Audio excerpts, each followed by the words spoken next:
Car ಒಳಗಡೆ ಏನಿಲ್ಲ ಅಲ್ಲ ಆರಿಲ್ಲ ಈಗ ಮಡಗಿ ಕೀ ಮಡಗಿ ನೋಡ್ಬೇಕು sir.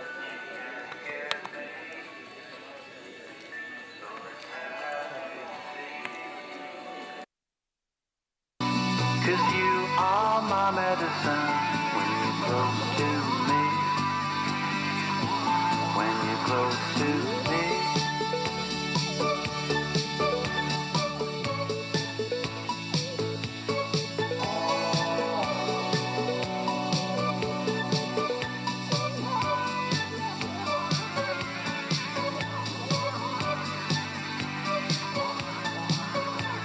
The coal and the submarines and the world will go. Does anybody know if we're looking out on the day of another dream?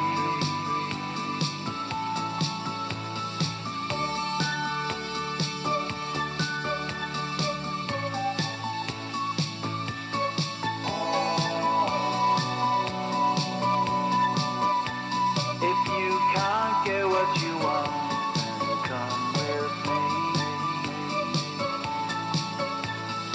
Up on Melancholy Hill, the manatee, just looking out for the day when you're close to me. When you're close to me.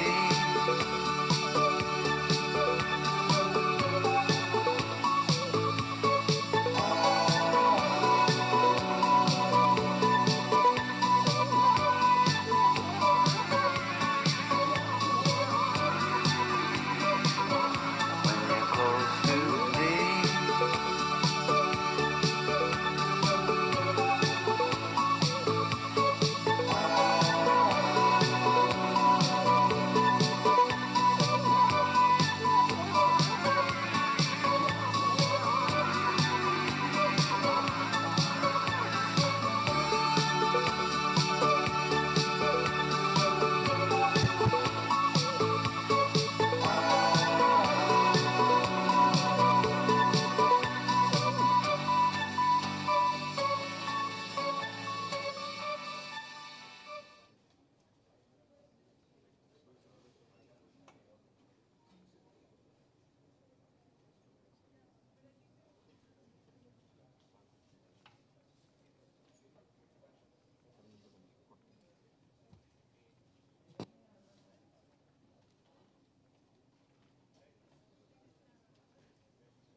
Good morning, everyone.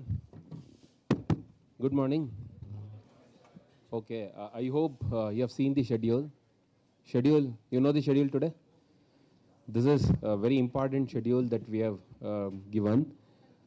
So firstly, Vice Principal will be addressing you all on very important policies and then other important topic, followed by Dean Academic session. This is very, very important because you have come out of 12th standard, one semester and exam, but here there are a lot of things. If you have a senior at home doing engineering, then you might know something like a credit and then supplementary exam and then backlog and then all these things that you will know. But if you do not have any information regarding this, then I think this session is very, very important to you. So Dean Academics will be giving orientation on electives that you need to choose now. And you need to give your choices through the SAP portal. How many of you are ready with your SAP portal? You have logged in, checked. Everyone? Please raise your hand. Please raise your hand. In other seminar hall, please check. Please check. Faculty mentors, please check how many of them have any issue in SAP portal. Mobile phone, can you, please, in mobile phone, can you see the SAP portal? You need to do this. You need to do this. Tomorrow we have SAP session from SAP they will come and then they will also orient you. After that, madam will release the elective choices that you need to give and everything will happen on the SAP dashboard only. So if you have any problem during that time, then you will have a problem. So make sure your SAP is working From mobile phone, you can see your data, and then you go for the elective choices. So that will take another maybe tomorrow or day after tomorrow, madam will announce. So for all these things, this week is very, very important. All the important topic and then the key executives only will speak today. Please pay attention. One more point that I would like to highlight is you need to submit the SIP report. Format I have sent. How many of you have seen this format? SIP format. We have uploaded in the dashboard. Format will tell you only the sample. So it is your innovativeness, how exactly that you wanted to put the information. You are allowed to take a photographs here. Please open your mobile phone, take photo, and then upload good photographs inside the SIP report. And 5 best SIP reports your mentors will be selecting and then forwarding it to us. Are you all getting? So you need to send the SIP report. For sample 1, we have uploaded in the dashboard. Did you see the sample? Everyone? Yes or no? Have you seen the sample? No? Go see in the dashboard. We have uploaded, I think 5 days before we have uploaded the SIP report. Sample, that is only sample. EC seminar ಅಲ್ಲಿ ಕೇಳಿ ಒಂದ್ಸಲಿ work ಆಗ್ತಿದೆಯಾ ಅಂತ. EC seminar ಅಲ್ಲಿ check. Volunteers please check. EC seminar hall.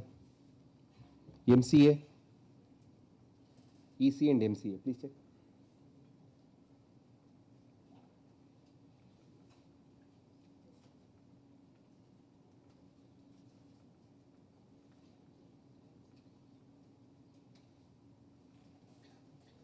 CSC classrooms.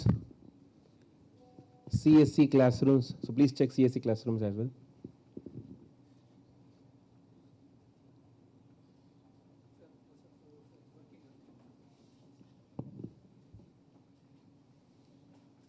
ಆಗ್ತಿದೆಯಾ ಎಲ್ಲಿ MCA ಕೇಳಿ sir.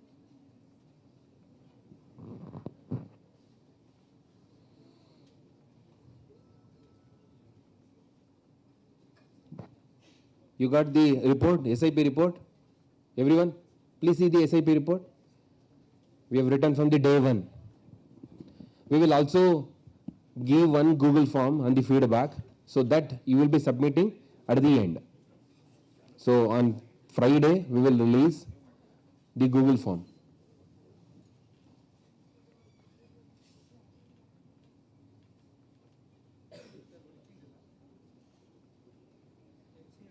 Work ಆಗ್ತಿದೆಯಾ?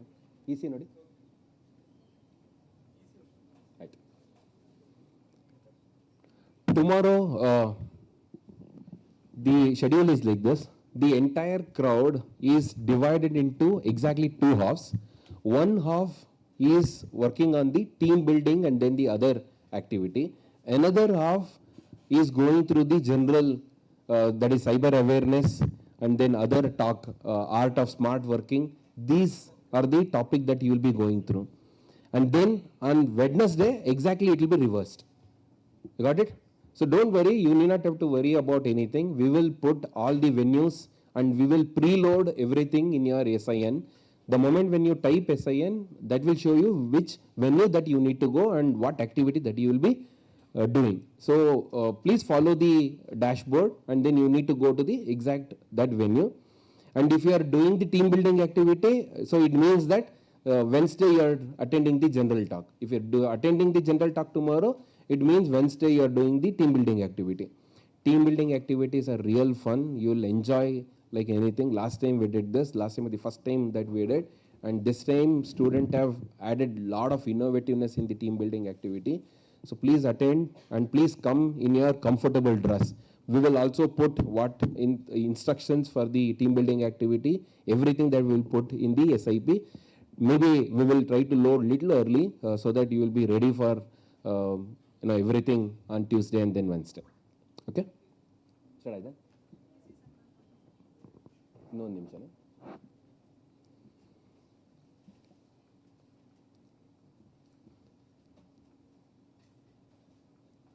On Thursday, we have one more topic. We are mimicking the experiential learning that we have named it as Ideathon. So your seniors will come and present what projects that they did in their first semester and second semester. They will be delivering it to you. They will be demonstrating. So each venue, two set of seniors will come and then deliver their EL project, and they will also ask you to build such project, and we will tell you what exactly that you need to bring for the ideathon, and they will evaluate along with the mentors. They will evaluate your seniors, and then mentors will evaluate, and from each venue one best EL projects, that is the ideathon project, that they will be giving it to us. We are divided into 14 different venues. All of you are sitting in 14 different venues, and you will be working on one particular topic, and seniors will give you what topic, which topic that you will need to take, how do you write the objective, everything that seniors will tell you during that time. They will demonstrate what projects that they have done. So this will exactly mimic what exactly that you do in experiential learning. We have already told experiential learning have 40% of contribution to your internal assessment. Getting? So internal assessment 40% is very, very important. So you need to follow what ideathon means and what kind of projects that you can take, how you can effectively use the AI tools. Everything will be told by your seniors. Got it? So what you need to bring on that day, everything will be told during that day. So that's on Thursday. Yes? Friday we have controller of examination will be talking important rules that he will be highlighting. Yes, and then we have the other session. I forgot the last session, and then mentors will be interacting you on Friday. So that will be the last day, mentors, and then head of the department. From the department, we have few events coming up, and that will be the last session for you. So Friday we are winding up, and we'll be giving you the Google form to give the feedback. And Saturday you have skill lab, and anyway, head of the department might have told you about skill lab activity. That's on Saturday, and there ends the induction program for 2 full weeks. For those students who have missed and those students who have admitted late, don't worry, we will repeat on some other day. You need not have to worry that you missed. We will repeat for sure.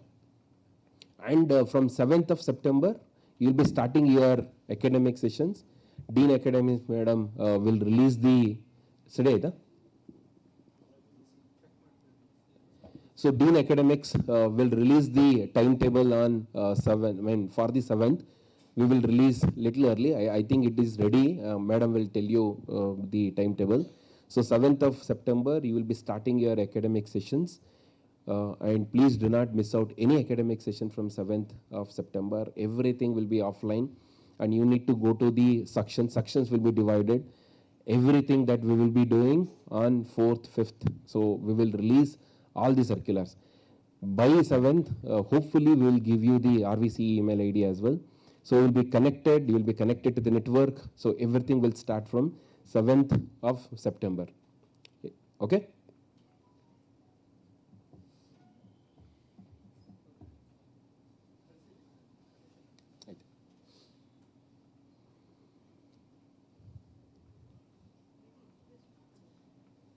ಅಲ್ಲ ಅವ್ರಿಗೆ ಹೋಗಲ್ಲ madam, ಅವ್ರಿಗೆ ಲೈವೇ ಹೋಗಲ್ಲ.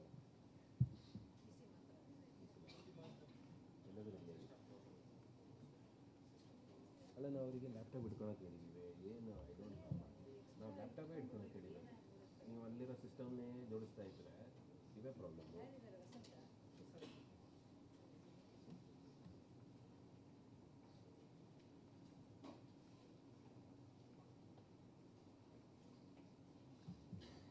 How many of you have not attended the inauguration program yesterday scheduled? Please raise your hands.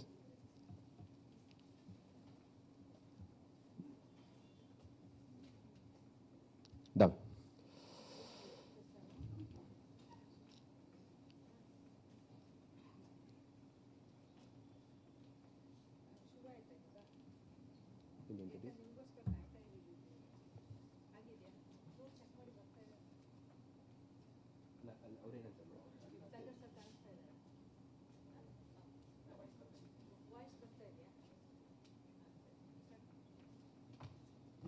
Good morning, everyone. Hope you're all doing well. So we're pleased to have with us our Vice Principal, Ma'am K.S. Geeta, Ma'am, who will be addressing you on expectations for academic success and student development. I request Ma'am to take over, please.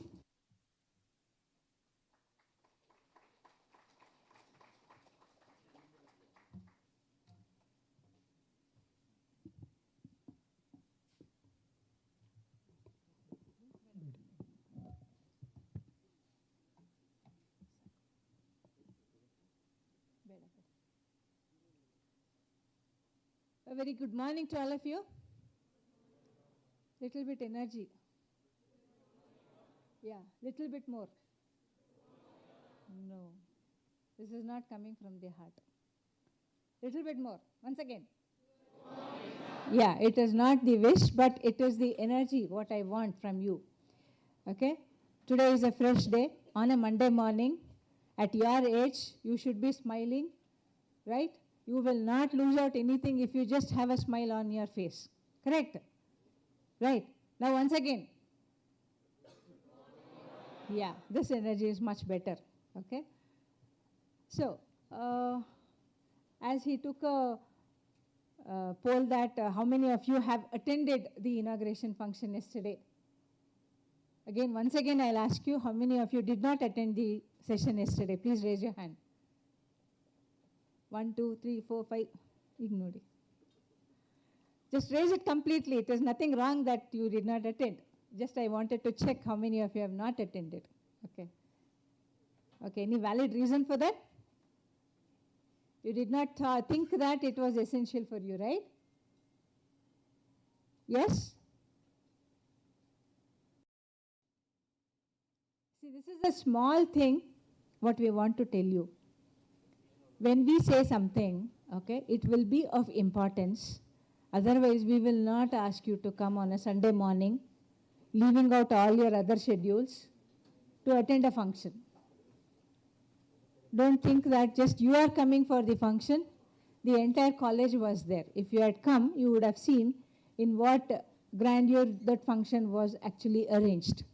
It was the first time we were meeting your parents. If your parents couldn't come down, at least you should have come there. Okay, because every event, I mean, that day will not come back again, right? Can you go back to yesterday? At any point of time in your life, can you go back on the day of your inauguration of your undergraduate program? Is it possible? No. Time is ticking for everybody. Correct? Now, yesterday, 24 hours will not come back to you again. So what you have missed is a miss. So going forward, please mind that any event, be it anything, okay,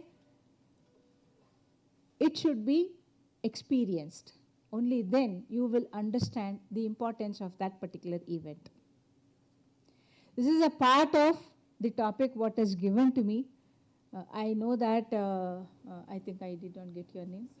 Sudipti. Sudipti gave me a topic, but I'll not stick on exactly to that one because half of it was already covered yesterday afternoon, right? Nevertheless, the topics are too much that we can't cover in one session. Now, what we want to see, if you have understood, last 24th of August, we started your session.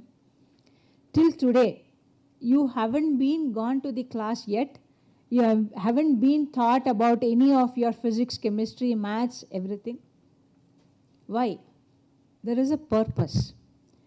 Purpose is you are shifting over from your 12 years of schooling. If I add that 10 plus 2, I'll put that also into schooling because that is also channelized in certain way that it is an extension of your school. Correct? It was typically in one particular direction where you went. Just after 12th, within a couple of months, you are expected to be entirely different. Right? I hope many of you have experienced the change in which your parents are dealing with you, the change in which the others in your family are looking at you. Just at the point that when you say that you have got a seat with, in RVCE, for example, in ECE branch, they will load you with lot of expectations, right? Everybody will start bombarding you with advices, lots of do's and don'ts, everything, correct? Well, you will be wondering as to why suddenly all these changes happening. Its only thing is everybody tries to give you little bit of information. It's like you telling your siblings or your younger generation as to not to repeat that what you have done, where you will feel that you could have done little bit better. Do you agree with me at this point? Right? Everybody would have experienced this, right? Some point of time you would have done something and you thought that you could have done much better. And if when a younger generation comes, you will obviously tell them that please do not do this mistake. Never do this. Try to skip this. But being an younger generation, they will again do that. Knowingly and unknowingly, even if you tell them, they will do that. Right? At that point, you will get annoyed, right? I told you so many times, I told you not to do this, but again you did this. Right? That is how your parents are doing with you. It's only the difference is if you can put slightly, not to their shoes exactly, but at least if you attempt to try to understand what your parents are telling you, what your elders are telling you, then it makes some sense. Then it will not become an advice, it will not become a moral story, but it will give you some information. If you accept that information, then you will see there is a small incremental change in your thought process. If that happens, then there is a success. Okay? So going forward, what is that we are doing now is this complete 15 days of your induction program is mainly to acclimatize you to the professional education. Right? Now, if you have chosen your medical seat, that is a different ecosystem. Since you have chosen an engineering as your higher education, it requires a certain kind of a decorum, because with the mindset, if you are going through this particular journey of 4 years, we want you to streamline your thoughts and your activities in such a way that you are much more successful than you could be if this induction program is not there. Just imagine a decade back, this induction program was never there. Or in our times when we did our engineering program, we were never told as to how we need to study, what we need to study, how we need to plan. There was nothing there. We were just pushed to the environment or the ecosystem, and we need to swim on our own. Just imagine you don't know swimming at all, you are just pushed to the lake or the pond or the swimming pool. What will you do? Right? Nowadays, if you are going to a swimming coaching, you will be put on the jackets, correct? First thing what you will be taught is how to not to drown. Yes or no? They will not teach you swimming. They will just push you to the water with the jackets on, reassuring you that you will not drown. That reassurance to your mind will make you explore as to what is your experience within the swimming pool. Right? That is what we are doing. This 15 days is only to give you awareness as to what are the opportunities you can think of, how you can channelize your energies. Okay? What is that you can explore yourself? How is that you have to plan your studies? All these things are what we wanted to tell you. This 1 week what you saw was only little bit of moral stories, advices, right? From today onwards, the second week starts. Second week is basically telling you little bit, getting into the academics, understanding what are credits, how is that your 4 years of your semesters will be divided into, and what is that you have to look forward. Okay, how is that you have to choose your electives, which we call it as basket courses. In the first year, you will be told as a basket courses. Later on, as you proceed, we call it as elective. There is a different nomenclature for everything. It is basically to make you understand that what is the meaning of that. In the first year, we tell only it as basket course because engineering sciences come under one particular basket. Programming language comes under another basket. Now, these are the two basket courses which you will have in your first year. So, depending on what is your program of choice, we call this program. We don't call it as your degree. Understand the terminologies. Program is what BE program you have selected. Suppose you have selected ECE. So, ECE is BE in ECE would be your program name. Okay. Similarly, BE in computer science is one program. BE in computer science with cyber security is another program. So like this, we have 13 undergraduate programs. In each program, you will have courses. Now, we don't call it as subjects. We call it as courses. Okay. Every course will have credits. That means if I have to understand and learn this particular course, right? Suppose engineering mechanics, it is for a 3-credit course. Now, 3-credit course means you will be having 1 credit is of 15 hours. Right? So, we have a national credit framework which will tell us what is the number of hours that needs to be going for 1 credit, to earn 1 credit. Now, to earn 1 credit, it is 15 hours of your study time. Okay? So, likewise, 15 into 3, it will be 45 hours. Now, that may not be exactly 45, it could be 42 or it could be 48. It depends on the type of the course, what you are studying. So, likewise, the structure of your curriculum is designed. So, yesterday, you were just given the glimpse of that one by Dean Academics. In detail, today you will be learning as to how these credits are structured, how are you going to study all these things, and what is the choice you have to make. So, starting from this entire week will go on with giving you a lot of inputs and information about how the academics needs to be planned, how the examinations would be taken up, and what is that your interest in research, how you can balance both. So, you will be put into a lot of academic environment so that last week you had some generic environments or generic information. This week you will have lots of academic activities along with the team building. Now, what he said about the Ideathon and the other activities like a talent hunt and all these activities what we have planned is basically to give you collaboration amongst yourself, make you work in a team, to make you understand how to get along with each other and all these things. Put together, this 15 days of induction program is not a time waste. Understand, we have put in lot of efforts. Yesterday, those who have attended, you know that most of this 15 days of induction program is being planned by your seniors. Okay? Now, don't assume that they didn't have any better work to do rather than doing this. They have done this only out of their passion, out of their energy to volunteer. That is the first thing. If you are coming out to do something out of your horizon, it is a great step because everybody cannot do that one. Okay, please respect that part of it and try to see that this 15 days of induction program is not a joke. None other colleges, you can just inquire with your friends as well.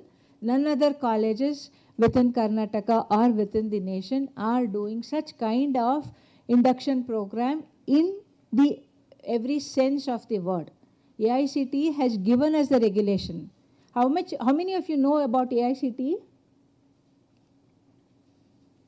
Okay, so very few. It is All India Council for Technical Education. This is a regulatory body which will tell about how the engineering education should happen in India.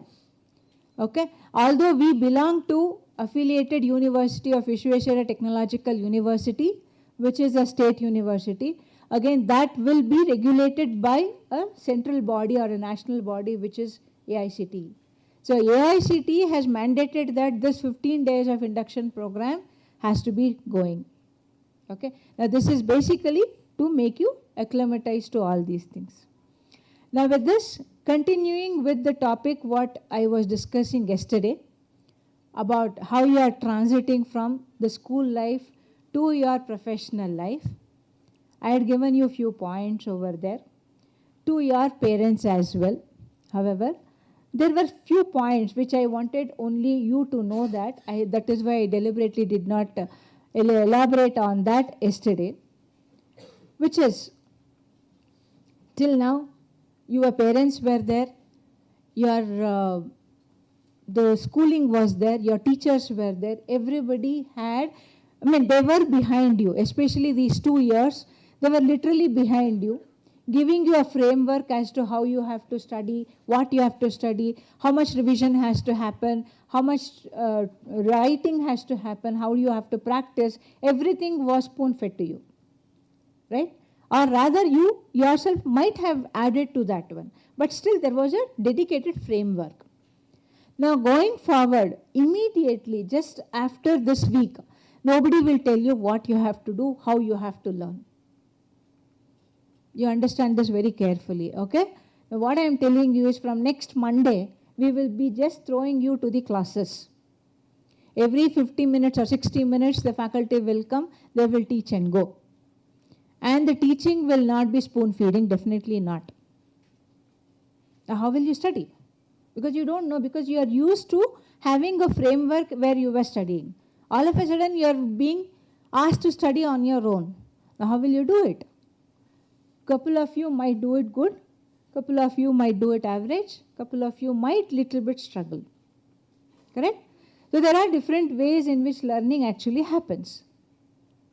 So basically there won't be somebody to remind you what you have to do every day, to follow you up whether you have done this work, whether your homework is completed, whether your assignments are submitted on time, whether you are there in the class every day. Nobody is going to check all those things.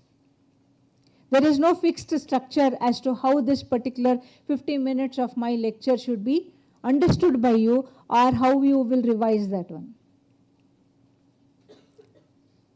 Immediately after 3 to 4 weeks, rather 5 weeks exactly, you will have your first internal examination, okay, where you are assessed. Now all of a sudden within this week, 5 weeks, because first week will go off just trying to be in the class, second week goes off understanding who is there next to you, okay, third week you want to explore more about the RVC environment, fourth week you will realize that, yeah, I need to study again, I have a test next week. So that week you will sit and try to open and see what is that curriculum, what do you have and how much is there to study. Right? Yes or no? This is a usual trend. I am not telling that you are special or you are bad. No, it is not about good and bad. It is a general tendency of any student to behave in this way. Right? Now if this happens, then at the end of third week you will realize that the heap is this much. Now you will somehow sail through that one, because first week anyway you would have little bit paid attention, you would have absorbed little bit, because that is an extension of how you have prepared yourself for all your entrance examination. That will go on. That tendency is still there, so you would have absorbed little bit, fine. But still you will feel that I should have done better. This is not my potential. Yeah, I got 763 in my CET. How come I have done so bad in my CE1? It cannot happen. I am not satisfied with myself. Correct? Now that becomes one kind of a thought process in mind. And just after the test, that feeling of not doing properly keeps up. Right? And finally you try to discuss with somebody, somebody says, hey, come on, yeah, you're all in engineering, this is all okay. And your seniors, you ask, hey, no, you will get used to that, don't worry about this one, this will be there. So this tries to make you a little bit more relaxed. You're basically not like that, but you are made to be like that. Ultimately what happens after nearing to second CIE, you will realize that no, this is not my way of learning, I should learn in some other way. Then you will try to explore how you have to learn. Then you will go back, try to figure out. This continues. This becomes a kind of a stress in your mind. Some will be very good because of the discipline what they would have followed. But majority, if we look at, this is a kind of slipping over. It's not that you are not good. Because you are good, you are there in RVCE.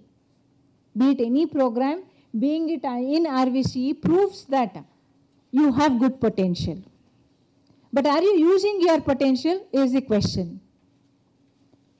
Definitely you will feel that I should have done something more, I should have done something better.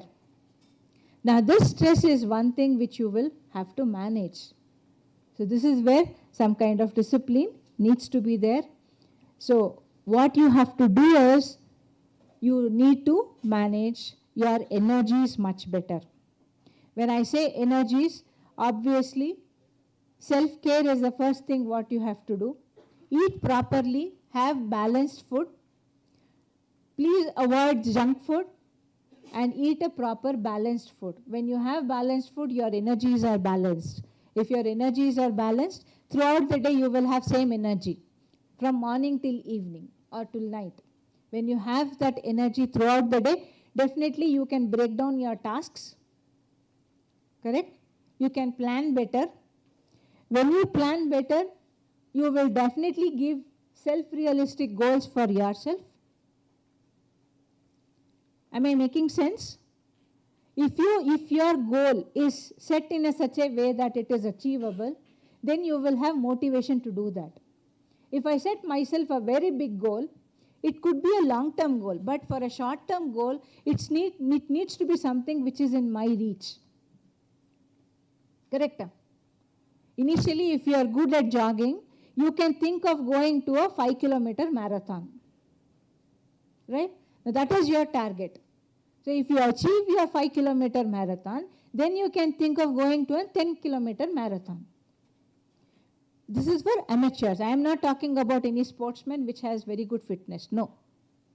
If you are not doing anything and if you aim for a 10-kilometer marathon at once, can you do it? You will get exhausted from the first ring itself. Correct? So plan something, set your realistic goals.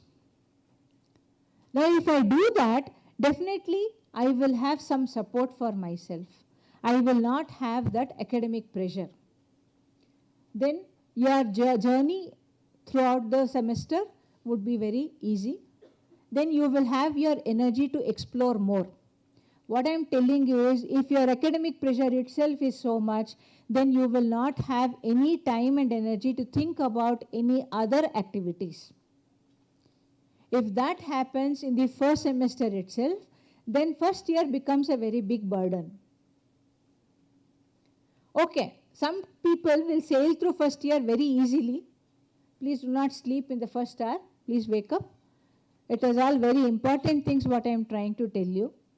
This looks very simple, but it is very hard when you actually go out next week and try to implement that. So after first year, what we are normally seeing is the second year is little bit slightly tough when compared to all the 4 years in your engineering program. Anybody who have scored 10 CGPA in the first year will dip down approximately to 9.25, 9.3, unless and until they have tried to maintain their schedule properly. That is a dip what you can expect in your third semester. Why? Because third semester is a fundamental year of your entire engineering program. Now first year will be only introductory. You will be introduced to your programs with a general way in which the engineering graduate needs to have. An engineering graduate needs to have an acquaintances in every domain of specializations. It is not just that ECE students will be studying only basic electronics. Okay. If I don't know anything about the CAD design, then I will not have any mindset as to how my system should be. If you are designing an electronic system, and an electronic system should have a shape and a size, right? And if you don't know how to draw this on a 3D model, then if you are trying to design any electronic system, it will go as a waste. So every field in engineering is very, very important. So first year you will be exposed only to your fundamentals. Now second year is the fundamentals of your program. If you are a computer science graduate, you will have all the courses which is very, very essential to build in your career in computer science domain. Similarly, ECE students will have your own core courses which you need to understand. Now only in the second year, you can plan your electives in such a way that you can choose the vertical in that particular program. Fourth year, of course, you will be fine-tuning all those courses and choosing your vertical. Every program will have verticals. That means you can choose one of the verticals in your domain itself. Right? So with this, your curriculum would be structured. Now for all these things, you need to have your set realistic goals. Now, everybody will not be very, very fortunate to have a very good economical background. Most of you, your parents would be taking care of your fees, and you will be pampered with a good amount of financial support from your parents. So you will not mind as to what you are spending. But most of you are not lucky enough to be having such a life also. There are certain students who would require some kind of a support. So definitely there is a provision from the institution to get the support. I'm not talking about the scholarship support which you will get from government. Anyway, that you will be taking care. But still, I don't know how many of you are aware of the schemes that is given by Government of India and Government of Karnataka to have your education in engineering. If you have not done, please explore those possibilities as well. At the same time, if you are really having some problem, you can approach us through your mentors. We will try to see how we can support you for your fees. Okay? So that's taken up by the institution, at the same time exploring all other opportunities what you can have for your financial support. Now why I am stressing upon this point is because this itself becomes a stress point for few of the students, where they will be caught off by all these things and they will not be able to study properly. So please explore those kind of opportunities. And for the people who are ably supported by your parents, but still when you are spending your penny, please understand it is an hard-earned money from your parents. Please have value to that one. Irrespective of in what quota you have come in, when you have come into RVCE, definitely you have come in for a better place, for a better opportunity. So please have value for that one whenever you are spending a small penny from your end. Now why this is important? Because you are going to become professionals, you are going to become engineers. Now unless you have the financial discipline within yourself, you will not be able to progress much in your career. Right? So have this financial awareness. The next part is about your future. You saw that past is very good. You are in RVCE now. Immediately your expectation starts. In what company I would be. Yesterday most of you would have seen what is the placement opportunities, what you have, how many of people who spoke about what is their opportunities they have utilized and how successful they are. You start thinking about your future. Between your past and future, have you thought what is your present today? So I would request each one of you to be in present. Future is always future. Correct? It cannot be today, right? It is only tomorrow. And yesterday is gone. So what you have is only today. So make use of today, plan for tomorrow. You cannot go and do tomorrow. Correct? So let the future come on its own time. Now at first year, please do not think about placement at all. Nobody guarantees you placement at RVCE. You have to earn your placement. And that earning will come only through your smart and good work. There is no shortcuts for earning your placement. Be very clear with this part. I'm stressing upon this point because you will be under lot of pressure either from your parents or from yourself or from your peers or from your seniors, everybody. This is not a factory of placements. We are here to impart you quality education. First absorb those quality education and then you can think about your future.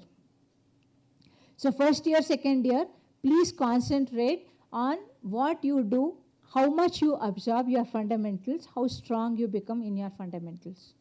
Participate in many of the project works. Okay, do some good projects, add value to your resume. That should be the progress. Placement will come automatically. If your resume is strong enough, people will ask you what is the kind of projects you have done, what is the kind of publication you have done. Yesterday you heard that even in first year, 2 girls who spoke yesterday very clearly mentioned that at the end of the first year, they already have an idea as to what they have to do. And in their second year and third year, you could see that they are already running a company. It's not that it is something that you cannot achieve. It can be achieved only with your succession of good thoughts. Okay? So, for that to happen, you have to indulge yourself in good projects. And to do good projects, your fundamentals obviously should be very strong. For all these things, your energy management is very important. I am talking more with respect to your body, emotions and mind, because nobody else is going to tell you all these things after this forum of 50 minutes. Okay, please try to introspect yourself, understand what is your strengths, what is your weaknesses, what are the opportunities what you have at RVCE, and what are the challenges you need to face.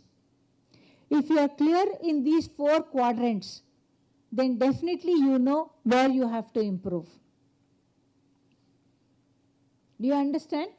So for that to happen, you should make out that you need to eat well, you need to have physical fitness, that means at least little bit of physical activity should be there. Please attend the yoga sessions with interest, with passion, or in the time. Then your physical activity would be good. With all these things, your sleep time should be approximately 6 to 7 hours. For that to happen, you should sleep early, you should get up early. I think yesterday principal also was mentioning about all these things, the circadian phases and all, which very clearly shows that you need sunlight, but you cannot have the white light, which actually hampers your night. If you are awake for a long time on a digital gadget, you will have that white light which will be disturbing you. Your mind and body doesn't know that it is an artificial light. It will still assume that you should be awake. So practice a good sleep. With all these factors, what I am telling you is your emotional stresses will be at balance. You will be able to take up this particular pressure. But there are some do's and don'ts which you have to take care of. Dress code is one thing which is very, very essential at RVCE. Although you are at freedom to wear whatever you want, but there should be a decent dress, which very clearly shows that for girls, no sleeveless, no crop tops, okay, no body clinging t-shirts or tops, or jeans, or leggings. I'm specifically specifying all these things basically because if you are seen with any kind of dresses, anybody right from the security at the gate, because he also has been advised, he or she, whoever it is, they are also advised to check on all these things, including anywhere, any faculty would be telling you this, you need to honor this. There is no argument on that one. this much is length is okay, this much length is okay. No, nothing about that.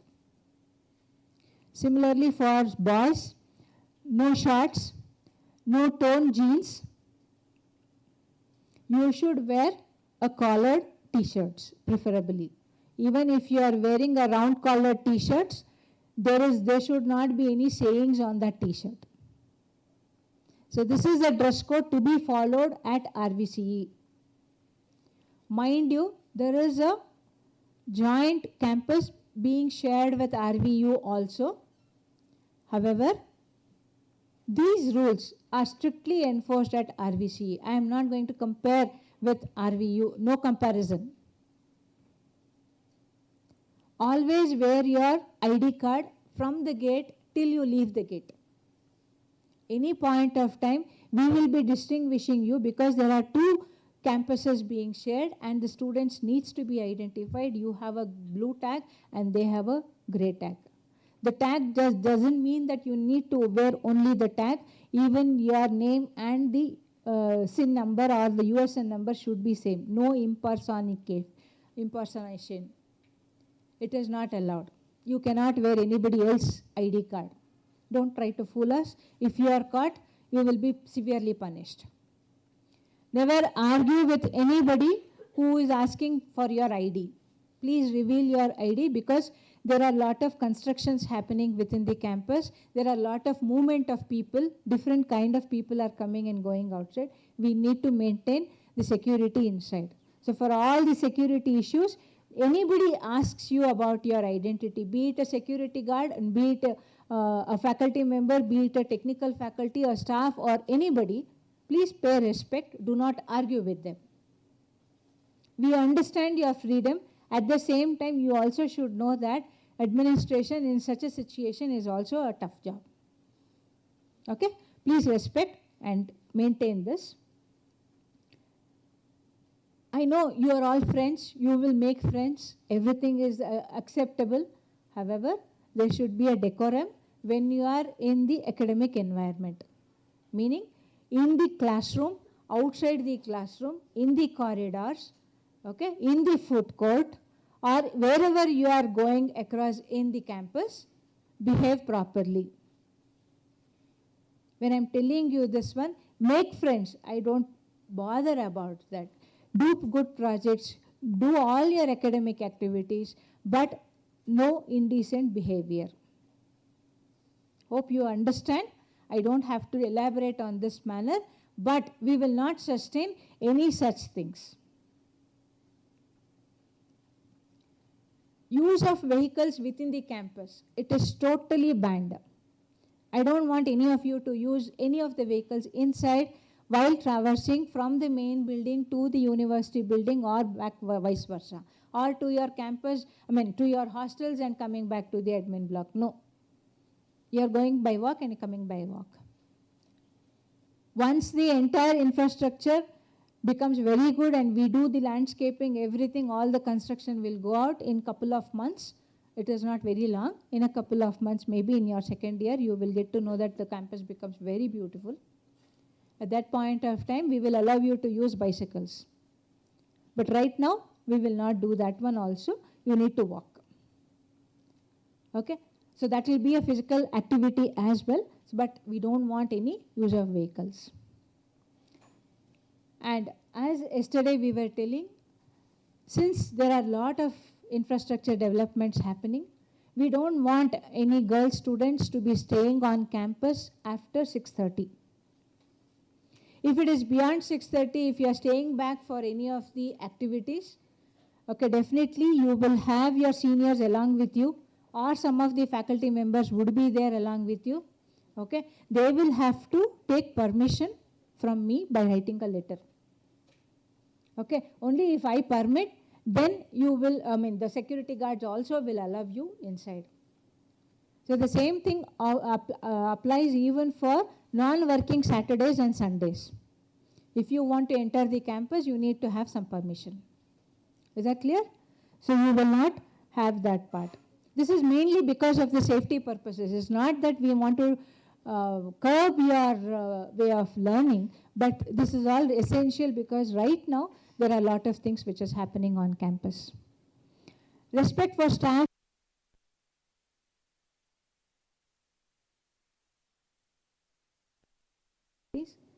Please respect them. Every person needs that respect. I mean, they demand that respect. So hope you will maintain the decorum. Academic integrity. See, there is no shortcuts for your success. I have been telling you very clearly. Somebody would provoke you telling that, okay, nobody is seeing you, you can copy in your internal examinations. Okay, you will have a small cheat with you to assist you or to support you. Madam, I was practicing all these things. Unknowingly, I brought that in my pocket. You should maintain your integrity. Nobody has to come and police you. Even if no faculty is there doing their invigilation, you should be able to do your work sincerely. Hope you will understand that. As yesterday Dean I have already told you that there is no freshers party, nothing of that sort from the college. So anything, you will actually reach out to us if you are asked to do so. Okay? And whenever you are writing emails to any of the faculty members or to the concerned persons, officials, maybe Dean Academics or Dean Student Affairs or to me or to principal, whoever it is, please use your RVC email ID only. Never use your Gmail ID. Is it clear? Gmail ID you would have given only for admission purposes. That we will take care. It will be there on our database. However, we encourage only if you are writing through RVC email ID. If you write with any other email IDs, it will not be honored at all. And don't come and tell us that I have written an email, no response for that. We will not respond.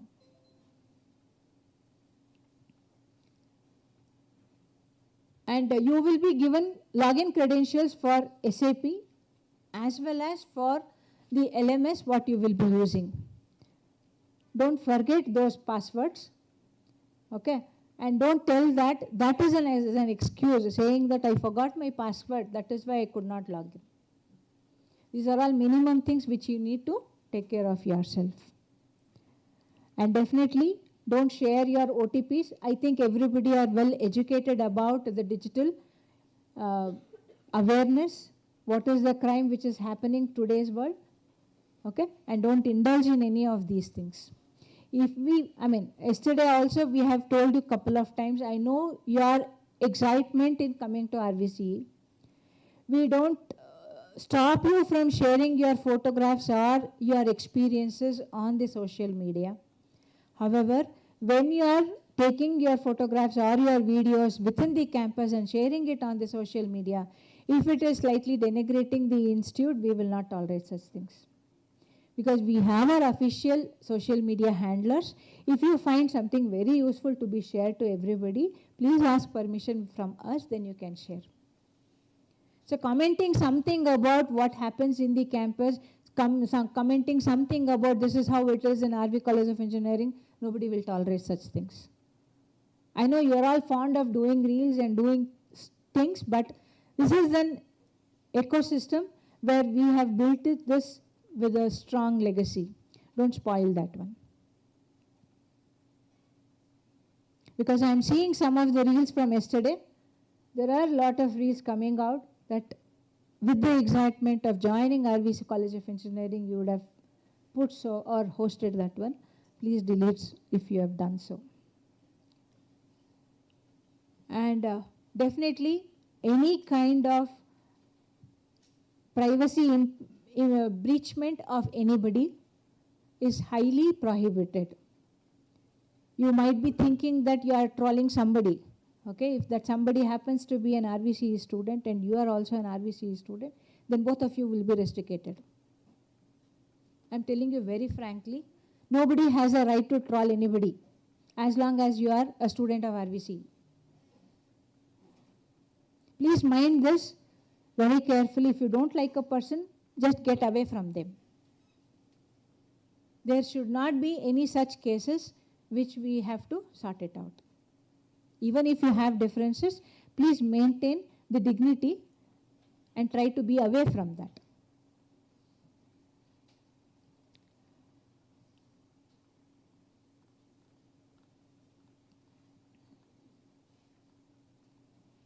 Okay. So I think I'm running short of time. Maybe I'll just put everything put together. 5 things which I expect from every student. Attend and participate in whatever activities you do. Respect people, rules, and the spaces. Take ownership of your academics. Protect yourself digitally and financially. Ask for help before a small problem becomes a big one. Please make this a very good point in your dictionary. Whenever you have a small problem, please address to that problem immediately before it escalates to a bigger problem. Okay, asking for help is not a negative aspect. You don't have to feel bad that you're asking help for somebody else. When you need it, you have to have the courage of asking it. Is it clear? Even if it is a slightest problem, you may think that it is very silly for me to go up and ask help for somebody for this particular problem. You may think that you may manage yourself, but sometimes you are alone. You cannot manage certain things. So at that point of time, if you reach out somebody, there is no problem in that. You are not going to come down. Okay, don't build up small stresses into a bigger problem. We find that just after 2 months or 1 month, we find many students being depressed. The depression is a very common word, what you people use it without knowing the depth of the meaning of that word. We don't want our RVC students to become depressed, right? That is why early in the morning you should be with energy. I'm feeling a lot of sullen faces. I know most of you would not have slept properly yesterday night. Drink lots of water, be energetic. With all these words, have a wonderful stay at RVCE. I hope that this particular batch, especially what we are seeing is, this batch is really good. Comparatively, we expect more from your batch, and we also will work along with you to embrace AI in a positive manner and see that you all excel professionally in a peak of your potentials. Thank you very much for listening. Have a wonderful day.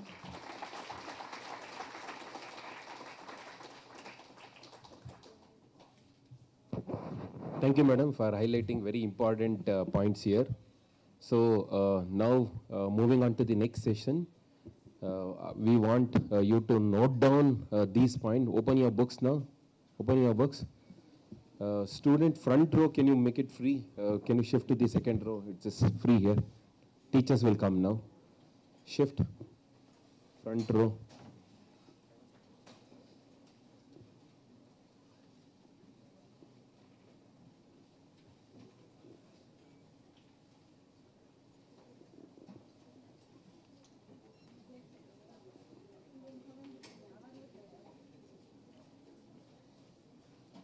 Open your books.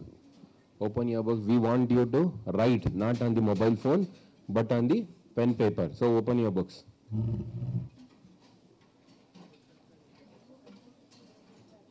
In other seminars hall as well. So please make sure students are opening their book, noting down the important point, because this is academic part of it now.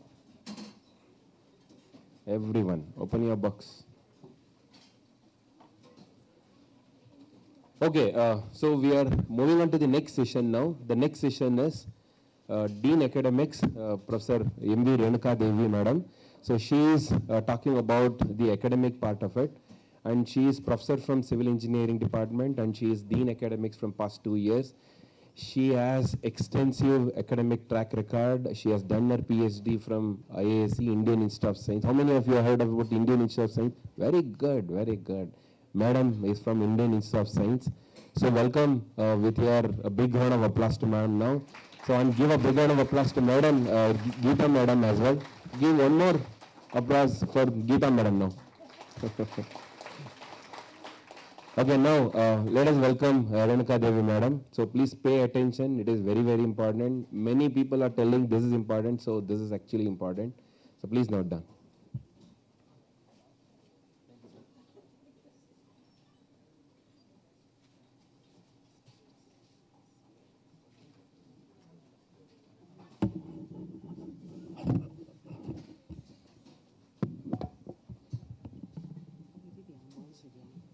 ಇದೆಯಾ pointer ಇದೆಯಾ pointer ಇದ್ರೆ ಕೊಟ್ಬಿಡಿ.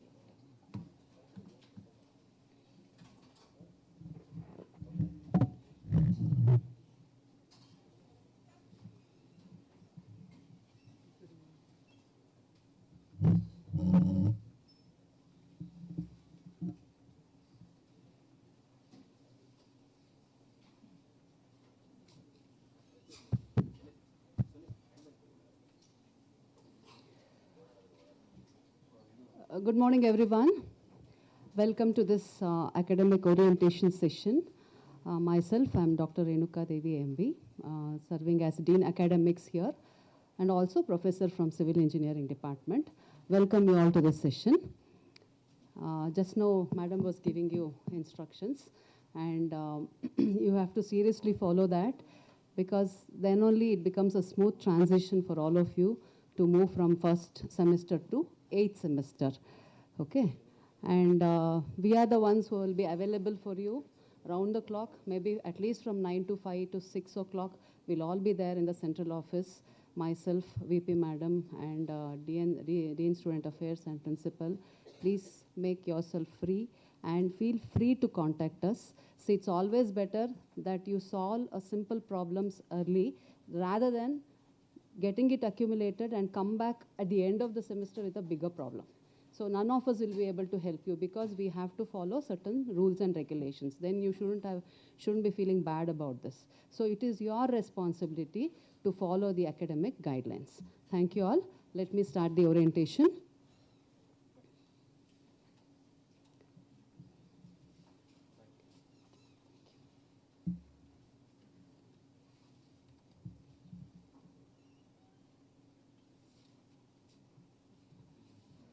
ನಿಂತ್ಕೊಂಡೆ ಮಾತಾಡ್ತೀನಿ. ಇದಿರಲಿ. Okay. For students at the other venues, welcome you all. Hope I'm audible. Yeah.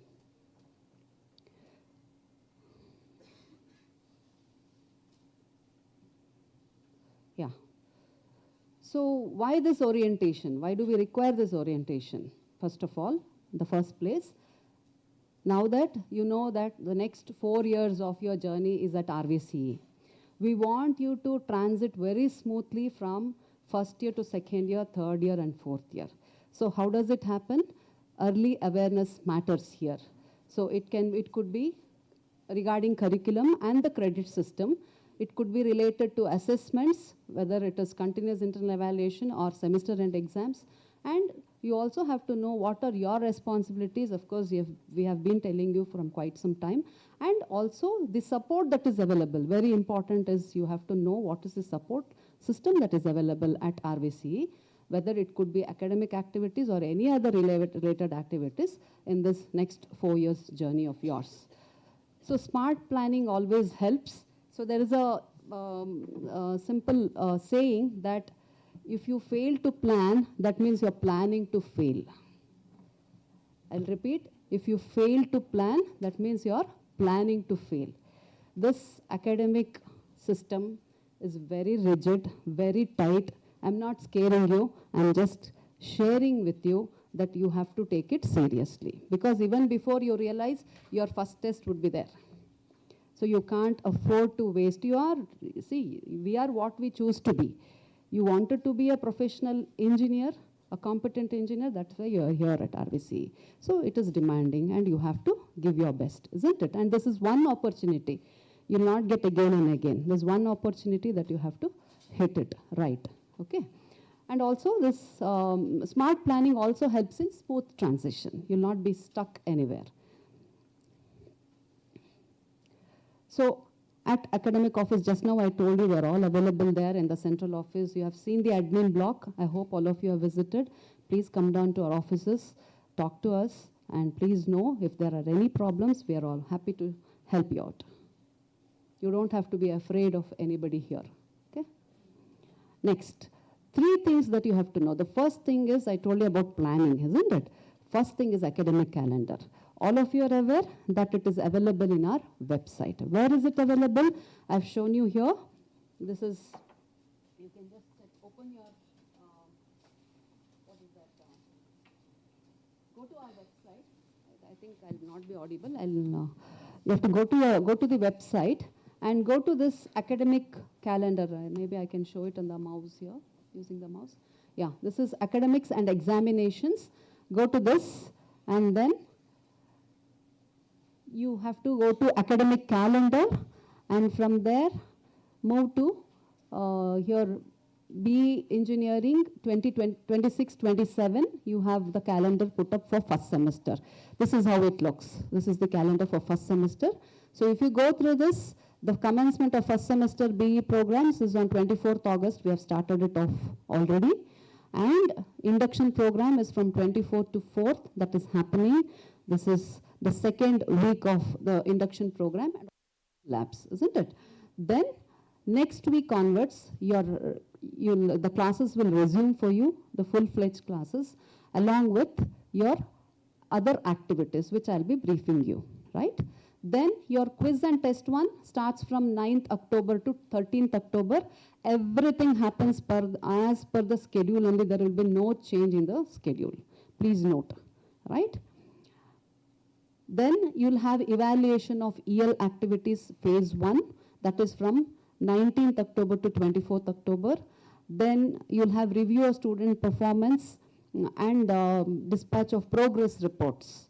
So your test will be over. Within 8 to 10 working days, your progress reports will be dispatched to you and to your parents. So you can identify whether you have performed well. There are chances because you've just got into the new system here. You are all in class 10 and 11, 12, isn't it? From school to moving to a graduation college, isn't it? Undergrad college. So there will be change in the system. So if you feel that you have not done up to the mark, remedial classes will be conducted immediately after the first test. Please get back to the coordinators, whoever is handling courses for you. They will tell you when the remedial classes will be conducted. You please make yourself free and attend those classes to strengthen your basics. It's important. First year is fully about fundamentals. It's about all applied science courses, basic science courses, engineering science courses, which is crucial. No, you have to be strong in basics. Only then you can build on that, isn't it? So next, remedial classes from 19th to 14th of November. Then you'll have parents-teachers meeting, first parents-teachers meeting. Then next, even before you realize, after 4 weeks, maybe roughly after 4 to 5 weeks of first test, you'll have your second test and quiz, right, from 16th November to 18th November. Sometimes these dates coincide before or after festivals. Please, you have lots of Deepawalis ahead also. You can enjoy then, but now it is the time for your academic performance. So please focus on this, isn't it? Next is after quiz and test, again you'll have evaluation of experiential learning phase 2. Then again remedial classes, because you would have done with your test 2. In case you want some extra revisions, extra support, remedial classes will be conducted. And then you'll have review of student performance and dispatch of progress report 2. Next, after 2 to 3 weeks of your test 2, you'll have one more additional improvement test. Okay, this is open for those who have missed CIE 1, test 1 or test 2 because of some health reasons, or if you're representing college for any other activity at the national level or state level, whatever it is, as the case may be. For this, you have to get prior approval from the Dean Academics and Dean Student Affairs Office. Then only you'll be permitted. And also, if your scores in test 1 and test 2 falls below 50%, okay, then also you will be allowed to write this optional test. It's not open to everyone. Please note this. You have only 2 tests, test 1 and test 2. Okay, you have to make the best out of it. Only if you fall under these conditions, and we also have a medical campus doctor here. So just because you submit certificates, we're not going to allow you. It will be thoroughly reviewed, and then only if it is genuine, only then it will be considered. Please note this. So that will be about the improvement CIE. And then you'll have followed by experiential learning activity evaluation phase 3, right? That will be in exhibition mode. I'll give you a separate orientation for this EL, right? Then comes to your end of semester. See how fast it moves. It's on 21st December 2026 is the end of semester. You'll finish all your test, quiz, teaching, learning, evaluation, everything happens. It will be, that's the end of the semester. Then finalization of marks, submission, all these things is for us.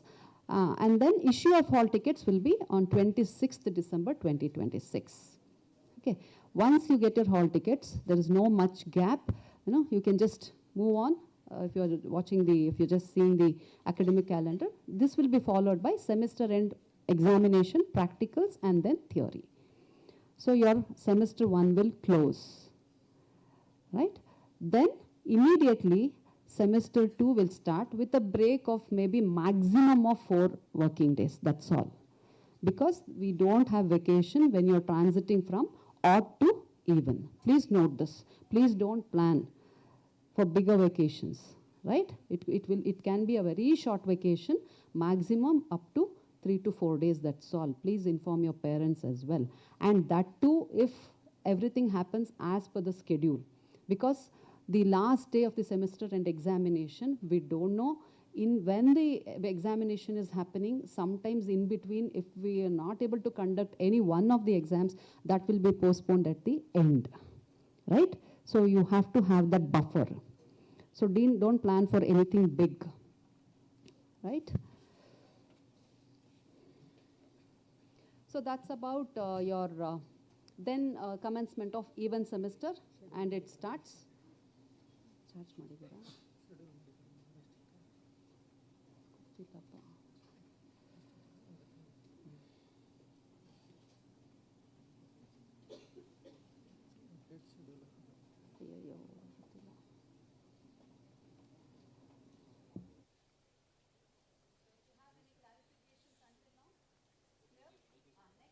Yeah. Next, you can open in the website. First is academic calendar. I hope all of you have seen that. Next is the handbook. Okay, you have the guidelines that also has been put up in our website. Please go through that. It will help you to know to transit properly. What are the checks that are there? How many credits you have to earn? All that details is shared. 3 important things. Yesterday also I have mentioned in the inaugural session.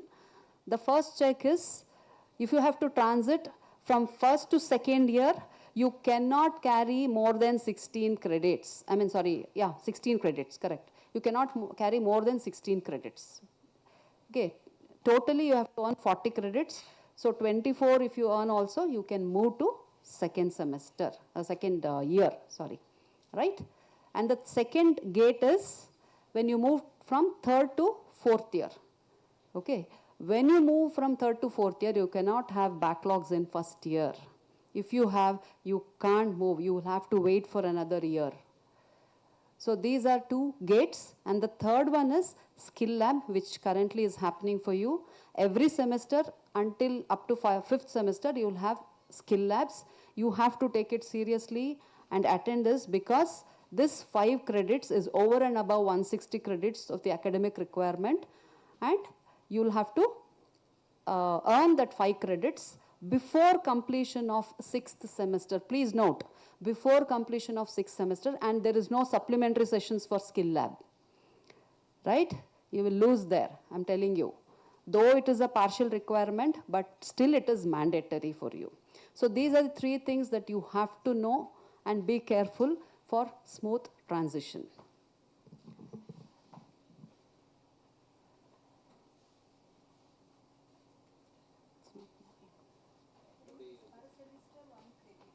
Yes, madam. Yes. 5 credits. Every semester you will have to undergo training for skill labs for 1 credit. So first semester 1 credit, second semester 2 credit, 1 more credit, third one, fourth one, fifth one. So by the time you come to 6th semester, it should all got over. Is that clear? Okay. So please don't miss skill lab sessions. If there are some medical emergencies, or some unexpected things that you're not able to attend, it has to be very genuine, and you have to get prior approval from Dean Academics, Dean Student Affairs, and Principal. Otherwise, we will not permit. Let me be very strict on this. Okay. Next is, this is the guidelines and information handbook for all of you. Today itself, when you go home, please ensure you go through that. At least you know what are the main topics there. It will help you. Please go through that in your free time also. Next, third thing which you have to refer to the website is your scheme and syllabus, right? So here also I have given, again you have to move to this academics and examinations here. Go to the website, go to this section, academics and examination section, and then you can see scheme and syllabus here put up. Under this, go to, click on that, you'll get Bachelor of Engineering program in that first year, BE scheme and syllabus. Copies are put up, the website, this is how it looks, this is the cover page. So you will get all details here, what are the courses that you need to study, for how many credits, and then how many theory courses, how many lab courses, all the details you will get, okay? And a detailed syllabus also, what each course contains, what is expected from you, all that. So all of us are aware now by this time, how many credits should you earn by end of fourth year? 160, very good. Plus 5, isn't it, for skill labs. Next, these are the components of the curriculum. So in this 160 credits, this is the way it is distributed. I told you yesterday, RVC focuses on holistic education. So in addition to the professional core courses and electives, we also have other courses like humanities and social science, which includes value-based education and open electives, ability enhancement courses, all social science courses, and also project work. This is the credit distribution. So you can see more weightage is given to this professional courses because you have to become competent engineers in the program that you have chosen. So 68 plus 10 is 78, almost out of 160, around 50 to 60% is weightage is given for professional courses. The remaining more emphasis is on basic science courses. That is your physics, chemistry, mathematics. All these are foundations for engineering applications, isn't it? So that is why 23 credits, roughly around more than 20% weightage is given for these basic science courses. And then you have fundamentals of engineering science courses. Details will be shared shortly. So like this, you can see the credit distribution. Of course, project work, again, you have 23 credits. That is at the end of the third year and final year, you will have your project work. Hope this is clear. Let's move on. Yeah. This is the credit distribution for your first year, right? First year, you will have applied science courses for about 16 credits, both in your first and second semester. See here, applied science courses or basic science courses, that is, you'll have one math course and one physics course if you're in physics cycle. And in your second semester, if you're in chemistry cycle, you will have again one math course and one chemistry course with a lab component attached to it. And professional courses, core courses, that is, if you have got into CS stream or EC stream, you'll have the core courses. That is, you'll have to earn another 6 credits from professional core courses, 3 credits. And then engineering courses is that because the order of the day is you have to become competent to solve real world challenges. So you have to know about other disciplines as well. So that is why we have given weightage for another 6 credits for engineering science courses. Of course, this you have a choice, you don't have to study. In our days, we used to study all other discipline courses in first year. We used to study elements of mechanical engineering, civil engineering, electronics engineering, electrical engineering, all courses. But now we have given you choice. You can choose based on your interest and requirement, okay? Then we have programming language course. You know that coding is so important. It is inevitable that you have to learn coding whether you join to any discipline of engineering. So that is why in the first year itself, you will be exposed to this programming language courses. So here also you'll have a choice. You can choose depending on your interest. Then we have humanities and social science courses for 5 credits. This is to provide a holistic education to all of you. We have included HSS courses. And then common courses for another 4 credits, where we have included AI Foundation for Engineers, which is common for all branches of engineering, so that you get exposure to this AI field in the first year itself. So you can start building foundations so that you can grow up the ladder, climb up the ladder very fast. Okay, so the total credits you will have to earn in first semester is 20, second semester is 20, total 40 credits. Yeah. Now, this is very important that you have to know. We have around 13 undergrad programs, right? We have starting from aerospace, biotech, chemical, civil, electronics, EC, EEE, electronics, electrical engineering. Then we have electronics and telecommunication. We have so many programs, 13 programs which has been put up here. You can see all this. Now, for this first year, we divide this into 4 streams. The first stream is computer science and engineering stream, where all these branches fall under this stream. This is very important. You need to know this because this, you have 2 cycles also running. You will know which cycle you belong to in the first or the second semester, right?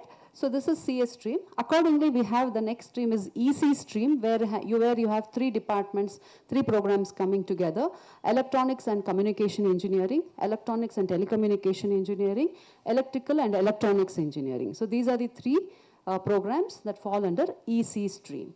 Then mechanical engineering stream, we have mechanical engineering program, aerospace, industrial engineering and management, and then chemical engineering. Then last is civil stream, which is civil engineering. Okay, and I hope this is clear to you. Now you know which stream you belong to, isn't it? Okay, how many of you in MA stream here in this hall? Okay, EC stream, very good. CS stream, oh, many of them. Okay, good. So, okay, now based on this, you can just see the 3rd and the 4th column. In first semester, the CS stream students fall under chemistry cycle. What does this say? Chemistry cycle means you'll have a chemistry course there. That is why it is named after that. Okay, remaining all is common, right? Chemistry cycle. Then all other streams in first semester fall under physics cycle.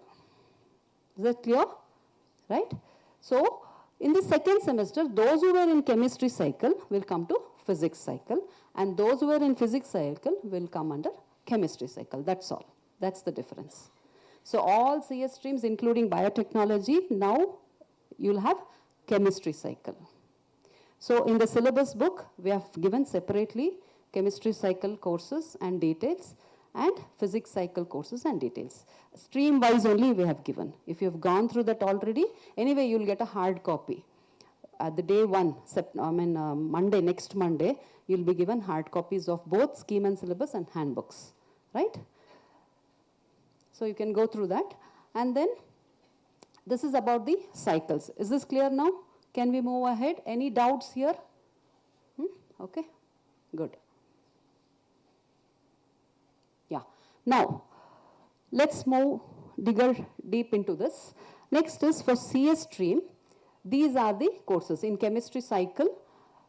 CS streams means I told you all CS branches and biotechnology. CS and allied branches. CS allied branches. That is CS, CS AIML, CS CD, CS CY, and then biotechnology. So all these programs, they'll have this fundamentals of the first, in total you will have 8 courses in both chemistry and physics cycle. You will have 8 courses each of 20 credits. Is that clear? So these are the 8 courses. So you'll have math course, then you'll have one chemistry of smart materials and devices, then mechanical engineering, you'll have offers a core course, computer aided engineering graphics, and then you have Engineering Science Course 1, Programming Language Course, then Communicative English, Fundamentals of Indian Constitution, Scientific Foundations of Health, Yoga and Practice. As I mentioned earlier also, you will have a combination of Applied Science course, Engineering Science course, HSS course. Okay, all combination, right? So, out of this, you can see that I've highlighted two things here, two courses here. So, that is because you have a choice here. Okay, Engineering Science course, you have a choice, right? Likewise, Programming Language course, you have a choice. In Engineering Science course, you have 5 courses, out of which you can choose one in first year, first semester, and another course in the second semester. You have a choice, right? Likewise, in Programming Language course, you have 4 courses available, you'll have a choice, right? Programming Language course is only in chemistry cycle, but Engineering Science course runs both in physics cycle as well as chemistry cycle, first and second semester. Clear? Okay. Things will be clearer. I'll give you more details on this. Next. Likewise, I told you, no, here. First one is here, Engineering Science course. Can you see this? I'll show you the choices for this in the next slide. See, these are the 5 choices for you. That is Fundamentals of Programming using C, offered by CS department. Elements of Civil Engineering, offered by Civil Engineering department. Principles of Electronics Engineering, offered by EC department. Basics of Electrical Engineering, offered by Electrical and Electronics Engineering department. Then Fundamentals of Mechanical Engineering, offered by Mechanical Engineering department. So these are the 5 engineering science courses that you have. You will have to choose one, right? And what is the criteria for choosing? I'll share the details a little later. Okay, so right now, please understand that you have 5 choices. Next, Programming Language courses, I told you. Here also you have choice. We have 4 courses here. One is Introduction to Python Programming, then Introduction to Web Programming, Basics of Java Programming, and Introduction to C++ Programming. So again, you have 4 programs at your disposal. Okay, you will have to choose one. Is that clear? Any doubts you can ask us? Any doubts? Please get it clarified. You don't have to carry your doubts. Okay? Yes, madam.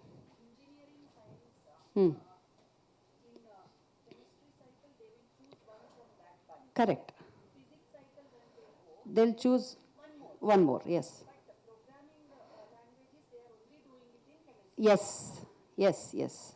See, madam has asked on your behalf. I hope it's clarified. So, only in chemistry cycle you'll have programming language courses. Is that clear? Things will be clear. You don't have to worry. You can refer to the scheme book. It's very clearly given. Next. This is for physics cycle. Now, chemistry cycle is over. You'll have for those programs. Which are those streams? EC, mechanical, and civil. 3 streams fall for this physics cycle, fall under this physics cycle. So in this physics cycle also you have 8 courses. Mathematics is common, both places. Then you have quantum physics for engineers. I mean, I'm sharing it for CS stream, okay? You'll have a physics course, and then you'll have 3 courses. One is professional core course, engineering science course 2, and AI foundation for engineers, followed by HSS courses, that is humanities and social science courses. So you have English 1 in your first semester, English 2 in your second semester, and you'll have Kannada course. There you'll have yoga and idea lab. Okay. So now here, let me share this chemistry course and in chemistry cycle and physics course in physics cycle. It will be different for different programs. For CS stream, you have a different content, okay? Course code, course titles are different. For EC stream, you have a different course content because we have made it very relevant to the program that you have admitted to. Okay, it should help. It should give the basics for your future learning, isn't it? That's the intention behind. Then likewise, even in physics also, we have 5 courses for 5 streams, right? I'll share the details later in detail.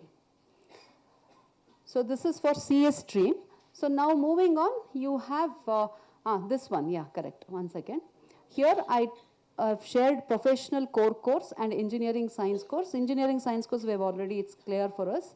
Let me go through this professional core course. Here, professional core course, you'll have principles of programming using C for CS stream. For CS stream. Likewise, EC stream will have their own basic electronics as their professional core course. Mechanical stream will have their own course. Civil stream will have their own professional core courses. Is that clear? Clear? Okay. Physics cycle, you have math, physics course, then you have professional core course. Professional courses will be specific to the stream, right? CS people will have their own core course, professional core course. EC stream will have their own professional core course. Likewise, mechanical and civil, right? Then the third course is engineering science course. I've already shared it with you. One you'll be choosing in first semester. Second one you'll be choosing in second semester. You will have a choice there. This is engineering science course. Same list has been given here. So this is for EC stream. So for EC stream and mechanical and civil stream, you'll have physics cycle. Shall I move ahead? Any doubts?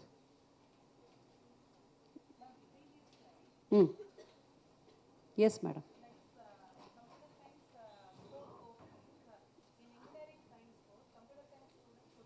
That I will tell. They'll get confused. I have a separate slide for that. I'll share it.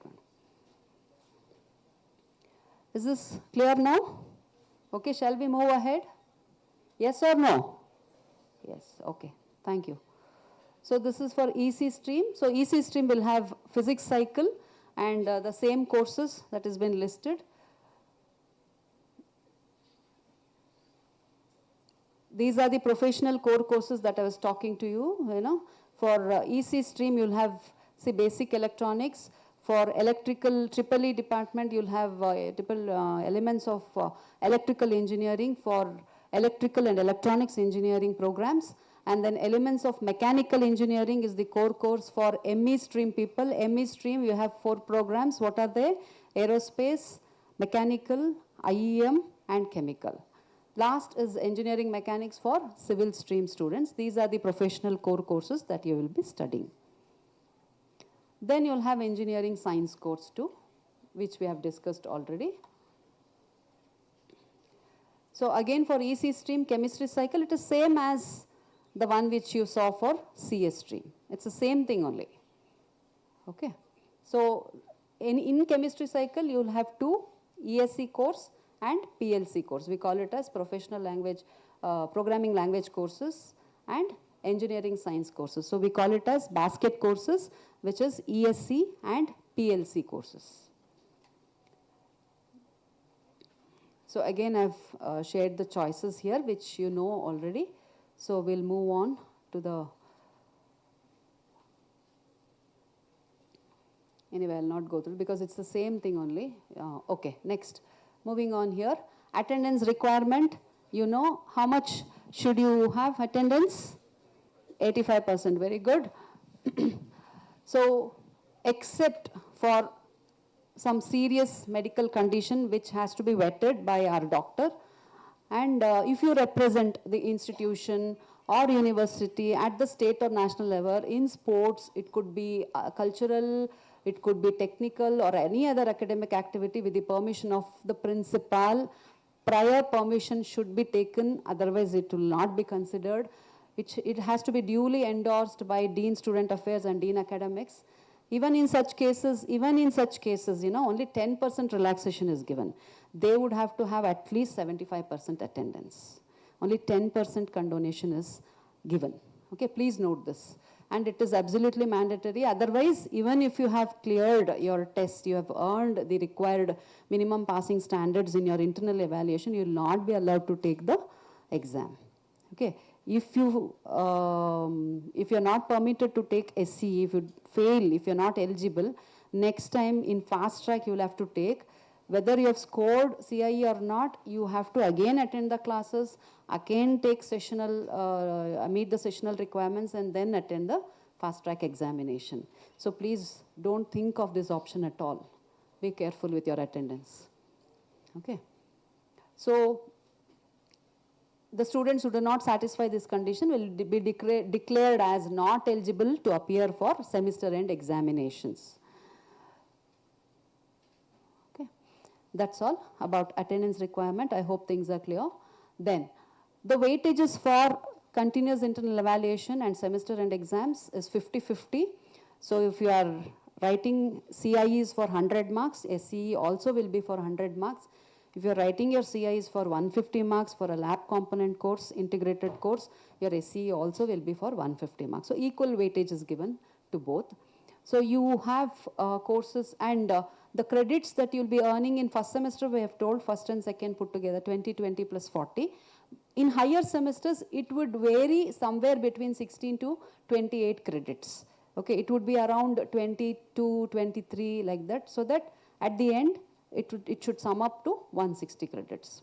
That is how it is designed. And SCE practicals, it's for 50 marks, and evaluation will be conducted as problem or project-based learning, which is program or laboratory specific. When you get to when your classes starts, every course coordinator will give more details on this. You will know in depth. Any doubts, you can always get back to us. So this is the rubrics for continuous internal evaluation theory marks. Okay. If the course is for 100 marks, then you'll have 2 quiz for 10 marks each, summing up to 20 marks, right? Then 2 quiz, mandatory quiz which you'll have to take, 10 marks each, summing up to 20 marks. Then comes tests. 2 tests will be conducted for 50 marks. So total sums up to 100, 50 plus 50, test 1, test 2, 100. It will be reduced to 40. Here you have to be careful. See, you have to study properly and write. So it will be reduced to 40, and then the remaining 40 marks. So here if you just sum up 20 plus 40 is 60. Remaining 40 marks weightage is given for your experiential learning activity. I hope your senior students have shared how it goes, isn't it? Did you have that session on EL activity? It's like this. We will, after your induction program is over, I will float a Google form where you'll have to form teams. The team formation rules are like 2 students from P cycle and 2 students from C cycle. Maximum group size has to be 4. Okay. 2 from C, mandatorily.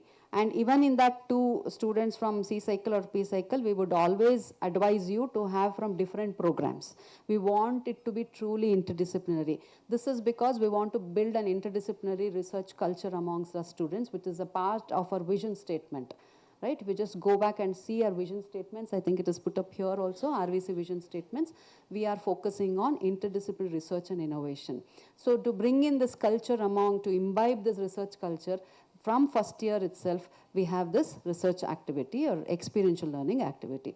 So your maximum size is 4. You'll have to form groups and you'll have to coin a team name also.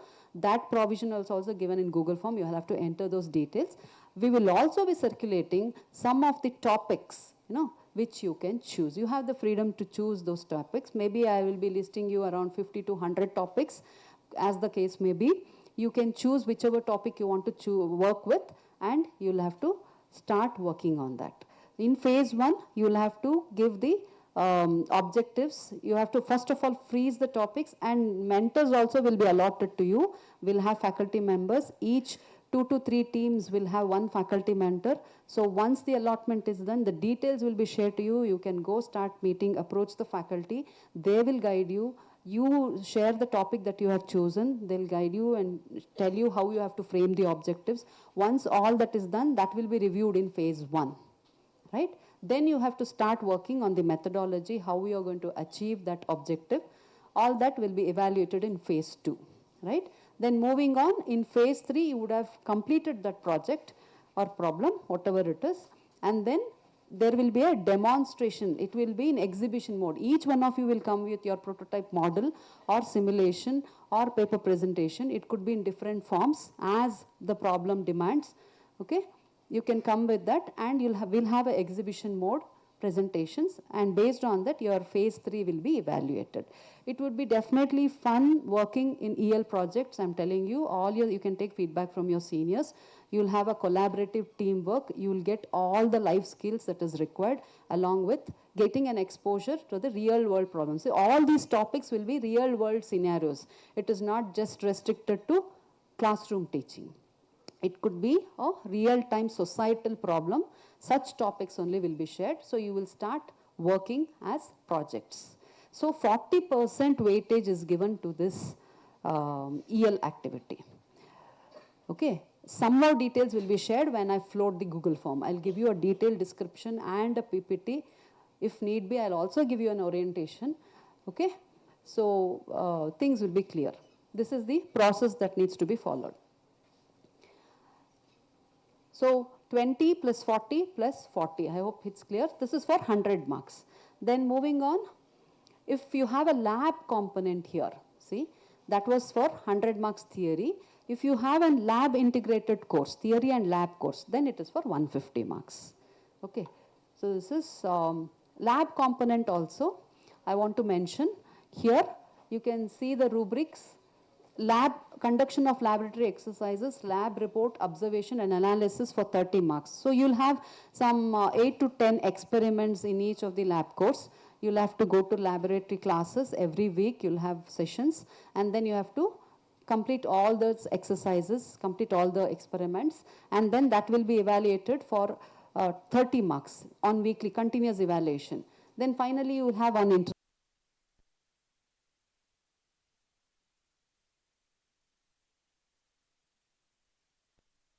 the review of problem-based learning. For semester end examination, see in your PUC and all, what was done was, like, whatever exercises you have completed, the same exercises, one of the problem statement would be given, isn't it, for your final exam. Here it is not like that. Okay, here initially only we'll give you some problem statements, like your EL problem statements. Here also we'll share some problem statements. For you to work on these problem statements, the experiments that you conduct, you carry out during the next 6 to 8 weeks, that will help you to solve this problem. That is how it is designed.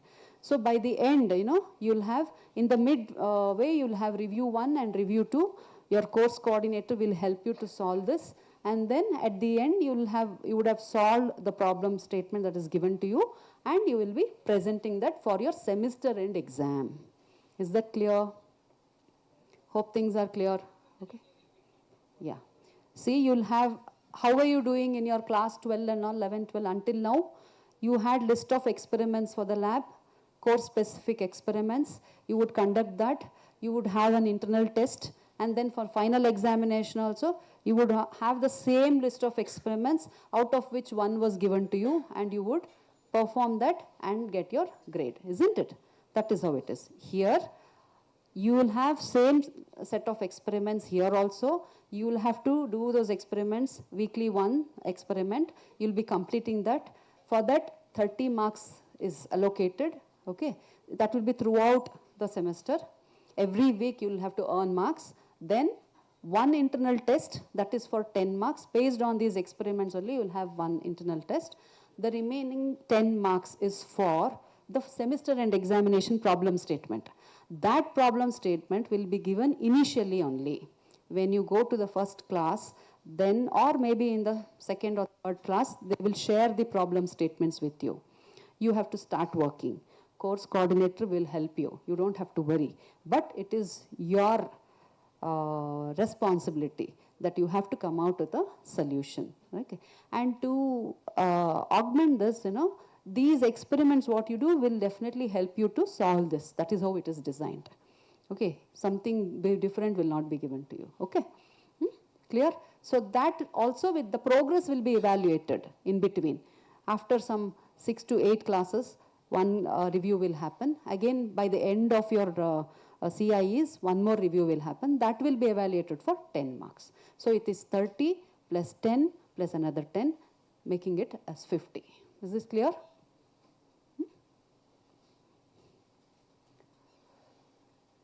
So this is again, now here let's look at the semester and examination rubrics. For semester and examination theory, you'll have objective type questions covering the entire syllabus. That is for 10 marks. Okay, out of 100 marks, 10 marks you'll have objective type questions. Okay, this will cover all the units. In each course, you'll have 5 units, like 5 chapters. Okay, so these questions, quiz questions for 10 marks will come from all the 5 chapters or units. We call it as units here. Next, in remaining 90 marks, it is divided into 5 questions, out of which in each unit, unit 1 and unit 2 are compulsory. You don't have a choice. You have to write those questions. And then unit 3, 4 and 5, you have a choice, internal choice. In unit 3, 2 questions will be given, you can answer 1. Unit 4, 2 questions will be given, you'll have to answer 1. Unit 5, 2 questions will be given, you'll have to answer 1. Is it clear? This is for semester and examination pattern. You don't have to worry, I'm telling you, it is all there in the syllabus book. It's all there in the syllabus book. It's there in the handbook also. Same thing. I've taken same slides here. Okay, same images. Right? This is for theory. So 10 marks for objective, I repeat, 10 marks for objective and remaining 90 marks for descriptive questions here. And unit 1, unit 2, questions are compulsory from unit 1 and unit 2. You have a choice from unit 3, 4, 5. Okay? Fine? Any doubts here? If you have practicals, same thing only here. This we have already discussed. Practicals, theory part will remain the same. For semester and examination, I told you problem statements will be given. It will also be reviewed during your continuous internal evaluation. At the end, you are going to present that. That will be your evaluation for semester and exam for laboratory component. Okay?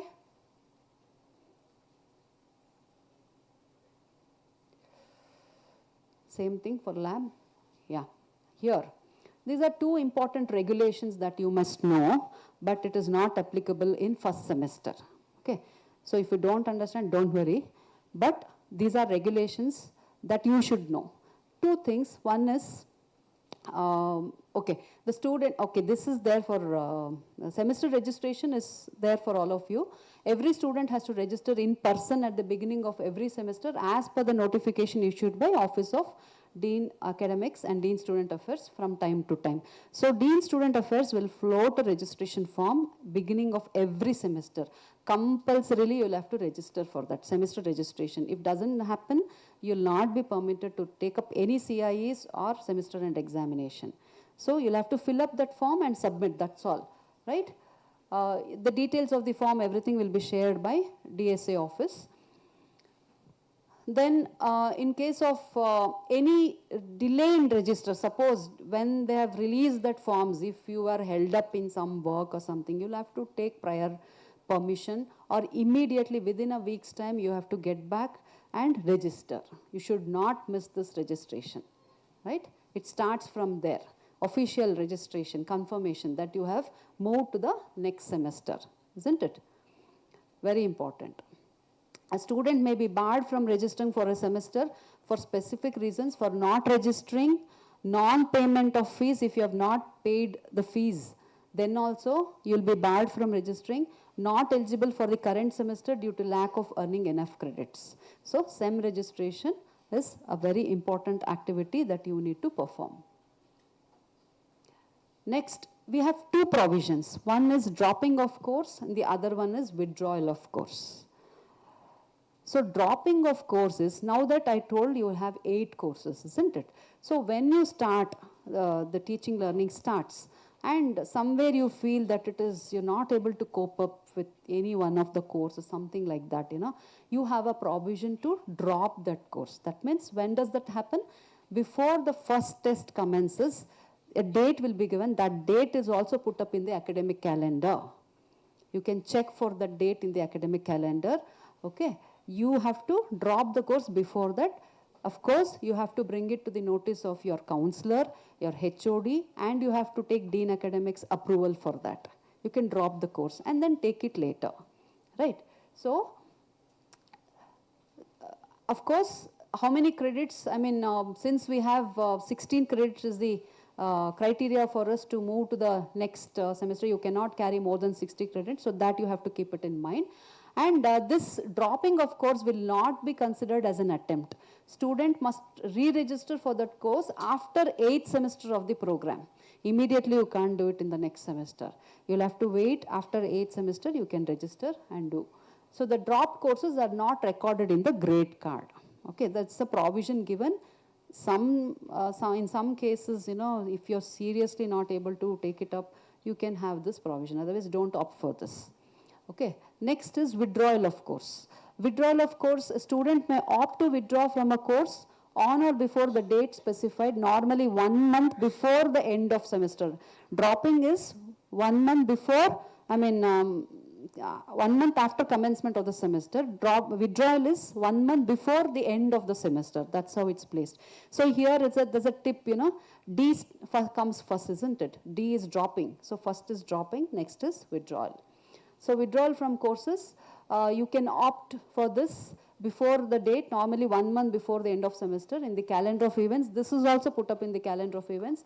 Such students who want to utilize this facility have to submit an application through HOD to Dean Academics in consultation with the counselor, parent and HOD of the respective department.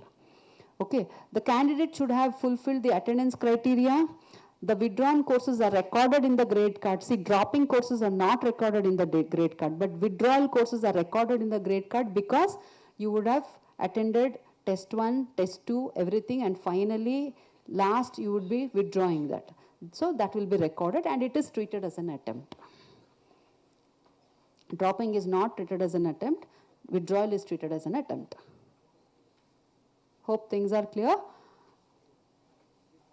So this withdrawal courses, you fall under W grade for those courses and you have to re-register during supplementary semester and earn both attendance and CIE and clear semester and examination. So W grade is treated as an attempt only. Yes. That I'll tell, madam. But they should know, no, in higher semesters that, yeah. It is for all the 4. That is there, madam. I have put it here. See? So you should know that this provision of dropping and withdrawal is not permitted for first year because you have a gate there. Okay. So you will have to write all the, but in higher semesters that provision is there to you. Right. Next, for those students who want to achieve more, or you have you have interest in other disciplines, you want to have a mastery over other disciplines, or in your own specific program you want to excel. You have provision of another 2 degrees which is called as BE Honors and BE Minors. So that will happen when you move to second year. Okay, in your 4th semester and 5th semester, there is provision for you to take up this BE Honors and BE Minors program. You have to choose one, you can't choose both. Okay. So when you are in 4th semester, in your second year, 4th semester, you will have provision to apply for this BE Minors. The conditions I will be sharing. A separate orientation will be given to you when you come for 4th semester, and the registrations and applications will happen in the VTU portal. All the guidelines will be shared to you. Okay, you can register for BE Minors program in your 4th semester and BE Honors in your 5th semester. So either of the one. I'll share the difference also. So for this, you will have to earn 18 credits. So this is about BE Minors. I'll share the difference here. This slide you can take.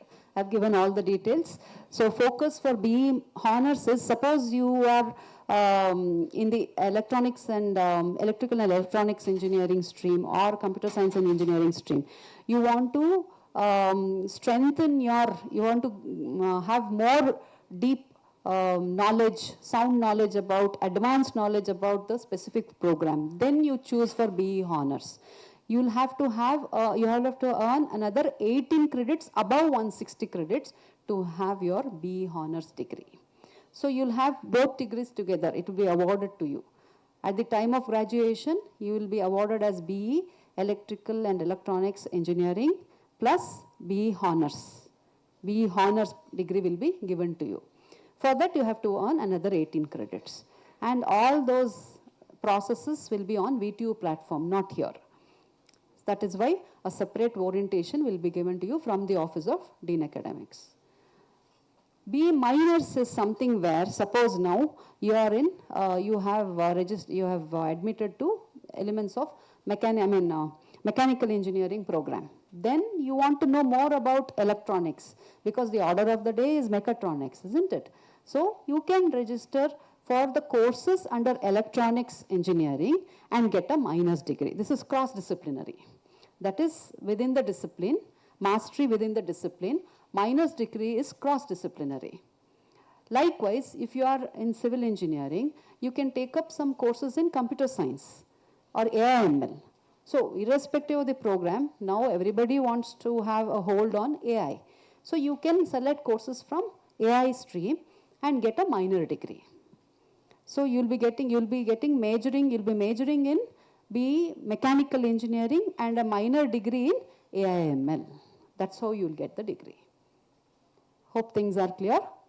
So anyway, don't worry. As of now, what you have to know is you have provision for these two. You can get another extra degree by earning another 18 credits. All details will be shared.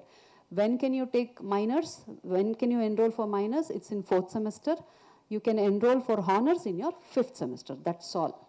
Okay, that much you know at this point of time. Rest all will be shared to you as and when you get into the 4th and 5th semester. So anyway, this grievance, this is the old website. In the new website also you have a option for, you have the logo for grievances. You can just register. There's a support system provided. You can register if there's any complaints. Of course, we are all available in person. You don't have to worry so much. Your first point of contact is your counselor. Any problem, get back to your counselor. Definitely they're going to help you. And if it is not resolved, you can just go to your HODs. At that point of view, if you're not convinced, you can come to the central office. You can meet Dean Student Affairs, Dean Academics, Vice Principal, Principal. All of us are here to support you, right? So we would not encourage, strictly not advise that you have to put it in social media or something. Serious action will be taken because we have given all freedom for all of you to access us any time. Okay, you can come back to our office and share your problem, however small or however big it is. We are happy to help. Next, these are some general facilities. Of course, you have gone here. You know where the bank is, where we have a healthcare center with some 10 beds, and we have a campus doctor and a nurse to assist. You can get back if you're not feeling good. And we have a food court here. Of course, you have seen this. We have 3 food courts in the campus. And then a sports complex will be coming up shortly, a gymnatorium. And we have this library. And these both pictures show about our new library. It's very nice. I hope you have visited. That's all. Now moving on to the education system that we are following. I told you that RVCE has had autonomy, academic autonomy was given to RVCE since 2007. We have revised the curriculum time and again, 7 times we have done revisions just to keep pace with the ever-demanding industrial requirements. So we have included, in the revisions, we include courses that are relevant to industry requirements, and that is how the revisions have been made. So you fall under this 2025 scheme. Last year, we started off the new scheme, that is 2025 scheme for the 2025 admission batch. Though yours is 2026 admission batch, you also fall under this scheme. So you have to refer to the scheme and syllabus books, handbooks of 2025 scheme. The previous schemes also, books are also put up in the website. Don't get confused. You have to refer only to the 2025 scheme syllabus copies and handbooks. So difference between traditional education, just to sum up, very briefly, because shortage of time, in detail you will know. So the difference between traditional education and outcome-based education is, traditional education is faculty-centric. You have a defined syllabus and the monotonous routine memory-based learning. But in case of outcome-based education, it is student-centric. We are more focused towards student outcomes. We are going to measure these outcomes and ensure that what is the learning we are teaching. Are you people learning? So how are we going to measure this learning? So that is the essence of the outcome-based education. It all revolves around the outcomes of the learning. That's the primary difference. So these are the core components of outcome-based education: course outcomes, program outcomes, and program-specific outcomes. So I told you outcomes means it has to be measured, isn't it? Otherwise, there's no meaning. Whatever is measured only can be improved, isn't it? So continuously we're going to assess and measure this. If you open the scheme and syllabus book, at the end of every course, you have references of textbooks, which one you have to refer.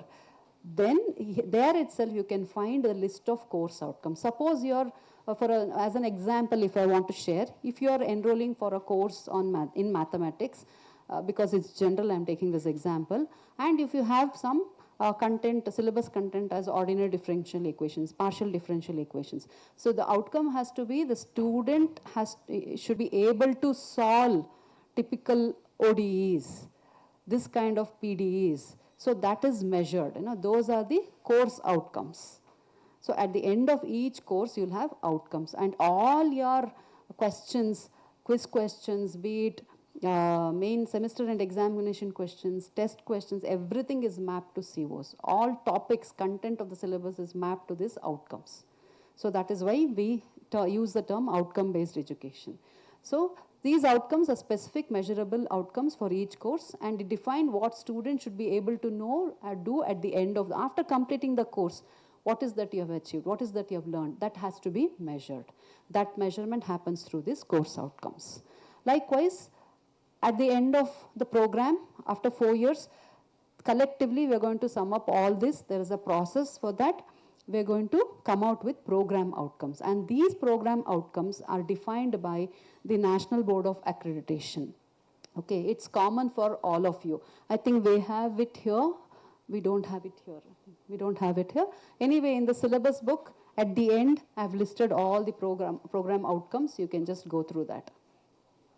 So it basically includes engineering knowledge, outcome, problem analysis, and design and development outcomes, and ethics, communication, teamwork, lifelong learning, all this included. It's the graduate attributes that is defined by NBA. Of course, we'll have program-specific outcome, because in each discipline it is different. CS outcome is different. You should be able to write a code or maybe write a code, something like that. For mechanical engineering, it could be different. It could be design of machineries and analysis like that. So it is specific. Those also will be listed in the respective departments. You can find the boards put up in prominent places, program outcomes and program-specific outcomes of engineering programs. So next is, benefits of OBE. Of course, you'll have clarity on what is expected, and you can develop employability and real-world skills. It encourages active learning, problem solving, and innovation, fosters accountability and independent thinking. It enhances opportunities for global mobility. So if we say that our program is accredited, you will be preferred over students from other institutions when you apply for masters in other countries. Okay, and it promotes continuous improvement of teaching and learning process. That's about outcome-based education. Next, can you open that slide, PPT for me?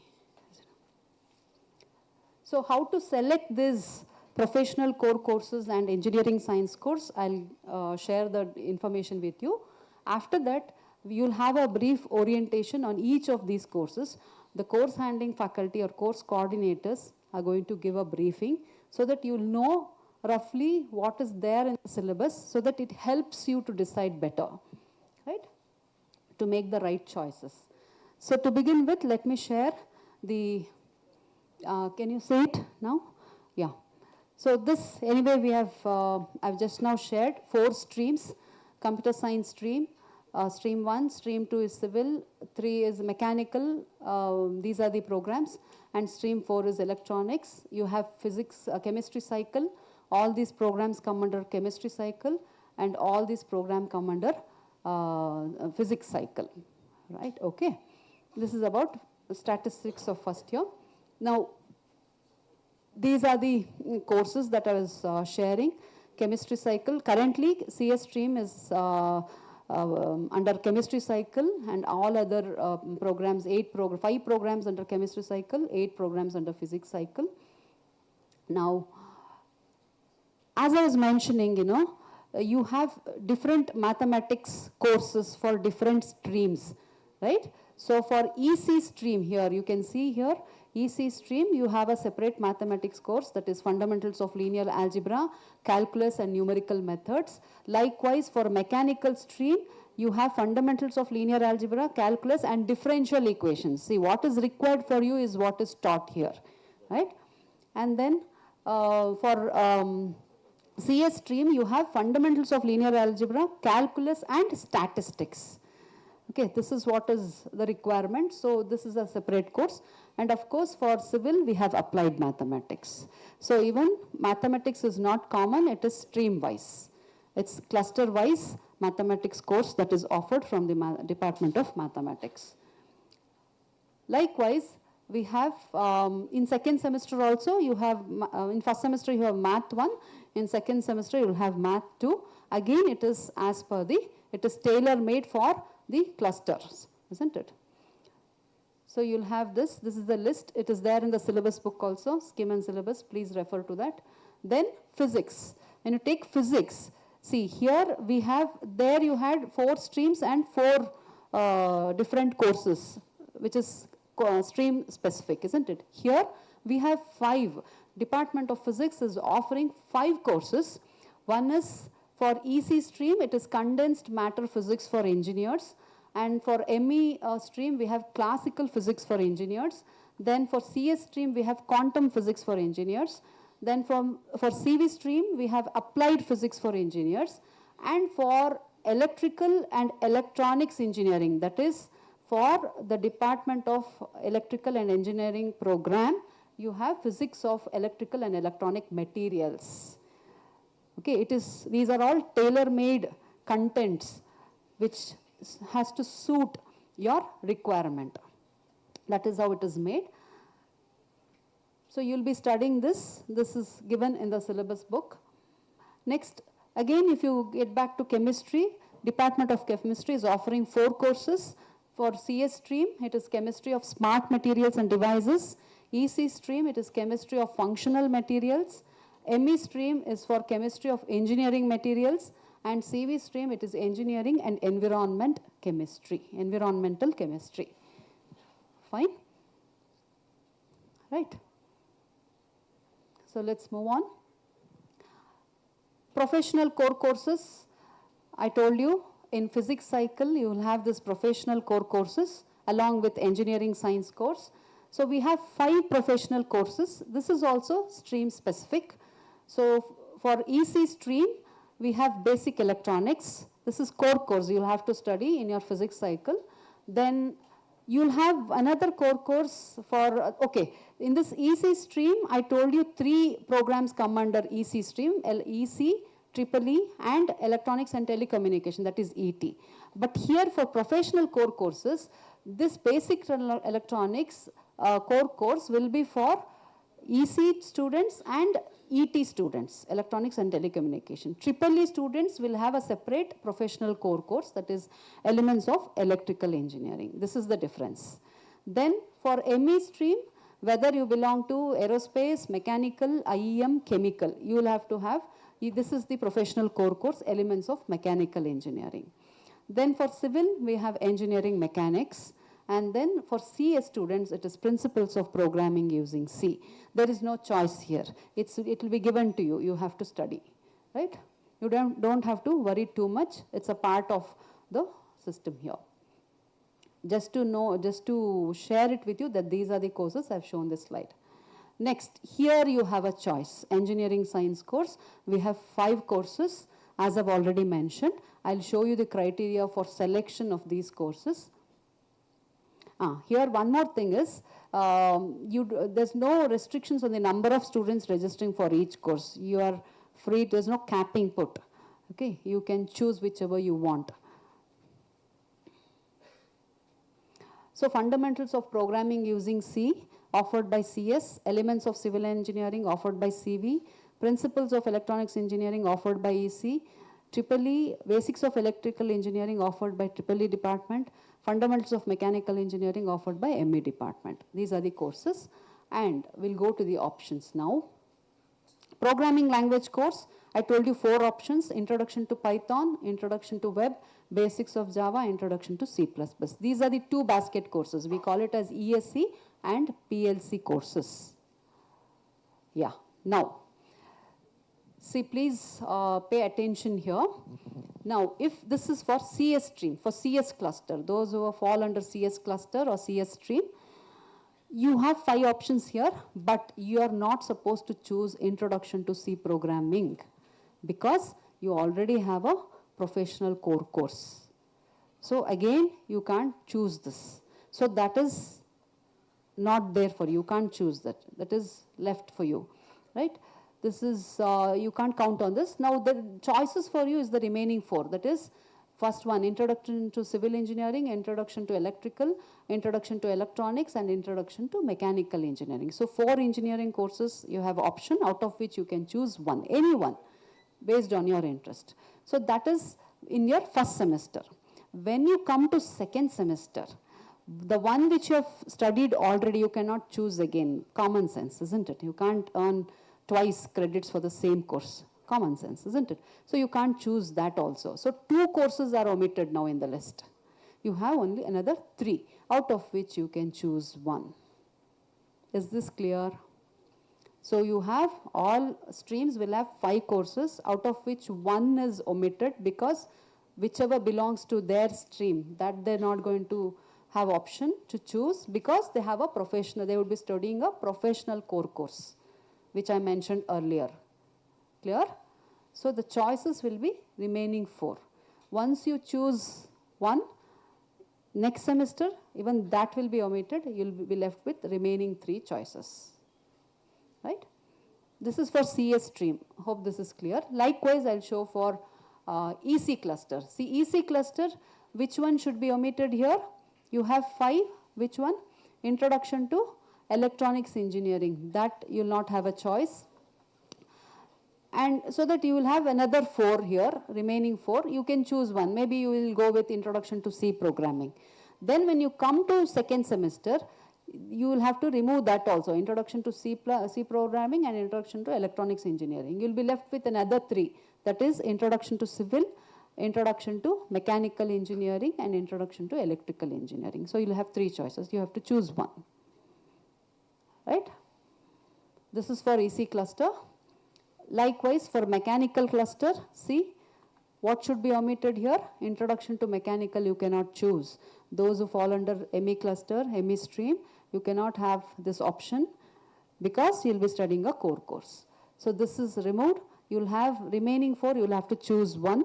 When you come to second semester, remove that also. Remaining 3, you will have to choose one. So you will be registering for these courses in the SAP portal. Okay. So a separate orientation maybe will be given tomorrow, I think so. SAP team will come and help you to share the process of selection in the portal. In that portal, you know, all courses will be there, will be visible for you. So that is why this is shared to you now. You have to choose wisely. Simply don't register for the courses that you're not supposed to register. Okay. All courses will be visible for you. You will have to know beforehand. Okay, which you have to choose. And syllabus copies I've put up in the website. So go through the syllabus contents, and now also you'll have briefing for these courses, which will help you make decisions. Likewise, you have for triple E students, I told you, so they cannot choose Introduction to Electrical Engineering. Remaining 4 they'll have to choose. Again, when they come to second semester, it is the same. I hope things are clear now. CV stream. So CV stream, first course, Introduction to Civil, they cannot take. Their own specific course they cannot take. Remaining they can choose. That's about the selection process. Now, I hope things are clear. If you have any clarifications, we are always there, available. Please get back to us. Anything else, if you can share in a minute or two, I can take questions. After that, we'll have a briefing session from programming language course, for the programming language courses, followed by engineering science course after the break. Tell me. Yes. Which one? Vertical progression, huh? Verticals. Verticals is nothing but clusters only for programs. Vertical progression means when you're transiting from first year to second year. Okay, what is the criteria for that? We say that is vertical progression. Verticals also means where you have in your, suppose you belong to electronics or computer science, you have so many verticals. No, you have computer science core, but you can choose data science, you can choose cybersecurity, you can get into AI ML, you can get into networking, isn't it? So many verticals in each of the programs. That is what specializations in each areas. Anything else? So all the very best. Do well. There's no substitute to hard work. We have put up a message on the stairs. I don't know how many of you have seen. You've seen? There's no shortcut. No? There's no elevator to success. You have to take the stairs to climb up. Okay, all the very best. Have a good day. Thank you.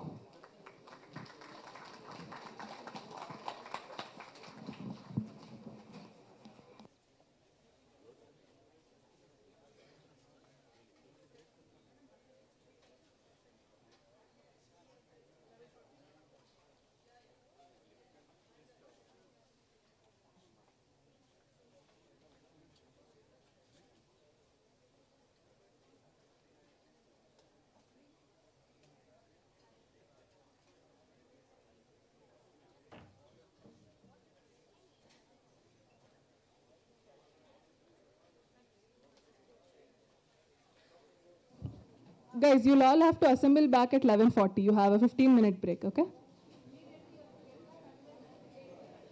Because you have your course orientation.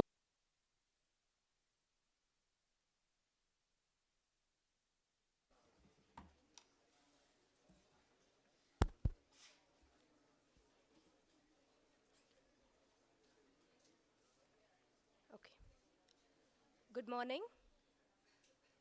My name is Manasa, Assistant Professor from Department of Computer Science and Engineering, Artificial Intelligence and Machine Learning. So today I'll be giving an orientation to all the programming language courses, that is PLC courses. You have 4 different courses under the PLC basket. So in that, the first subject what you will be going through is Introduction to Python Programming. So to start off with, what is a computer program? You all know if you want to get a desired or a specific task to be get it done by the system, you are required to give the commands in the form of program, right? So how do you write the instructions and then convert them to program? You need some language, that is a formal language, how you communicate some information to your friends to get to know what is the task that has to be done. In the similar fashion, you will be writing a set of instruction which will be converted to a program. So what is a program? It is nothing but a set of instructions what you give. So to learn those, you have n number of programming languages. Starting from the evolution of your programming languages, you have assembly level language, then you have machine level language, and then comes the high level language. So under high level language, you will be focusing on Python. So basically a programmer, if he is desired to do some specific task, he just wants to give the instruction in a form of program which will be executed by your computer. So Looking at the evolution of programming languages, so way back to 2010, Java, followed by JavaScript, PHP, and C++. And if you look into 2015, again Java and JavaScripts and all the other programming languages are in the topmost ranking. But when you come to 2019 and till date, you always come to see that Python is most prominently used a programming language as, because it is easy to develop. It is much more like your English language. You don't have to follow any strict syntax when compared with your lower level languages. So that is one of the major advantage if you are opting for Python. That is, it is much similar to the way how you talk or how you communicate in English. So some of the popular programming languages, if I take the statistics from today, obviously Python is standing at the topmost position, followed by Java, C, C++, JavaScript, and R. Next. So where do you majorly use Python language? So if you want to develop a web application, a graphical user interface, a console-based application, or a software development, and for all your business applications to visualize the statistics, data visualization, everything can be achieved using your Python. Next, moving on. So some of the facts about Python language. So these are the statistics which I have taken from 2017 to till date. So if you want to check on how many Python libraries, or if you want to take in person, what is the usage level of Python? That is, which industry focus more on Python? That is, if you have to focus on the area of academic, most of the people will be using in the area of academic, that is, they are getting the most out of Python. Next, followed by electronics, government, manufacturing. That is, in all the areas what you see, there is some or the other way in which Python can be used. Next, most in-demand programming languages out as of 2022 is, again, Python is standing in the topmost priority, followed by your Java, JavaScript, and other lower level languages. So you can observe this statistics also. It is a comparison of Python, Java, and JavaScript from the year 2017 to 2022. So obviously, whatever the statistics you take, you always find that Python is in boom, or it is in top level. So Python, as I said, it is a high level, interpreted and interactive object-oriented programming or scripting language. So it is one of the major advantages that it is normal like your English communication, how you do. You don't have to follow any strict syntax as compared to other programming languages. But it follows a vague syntax which can be understood very easily.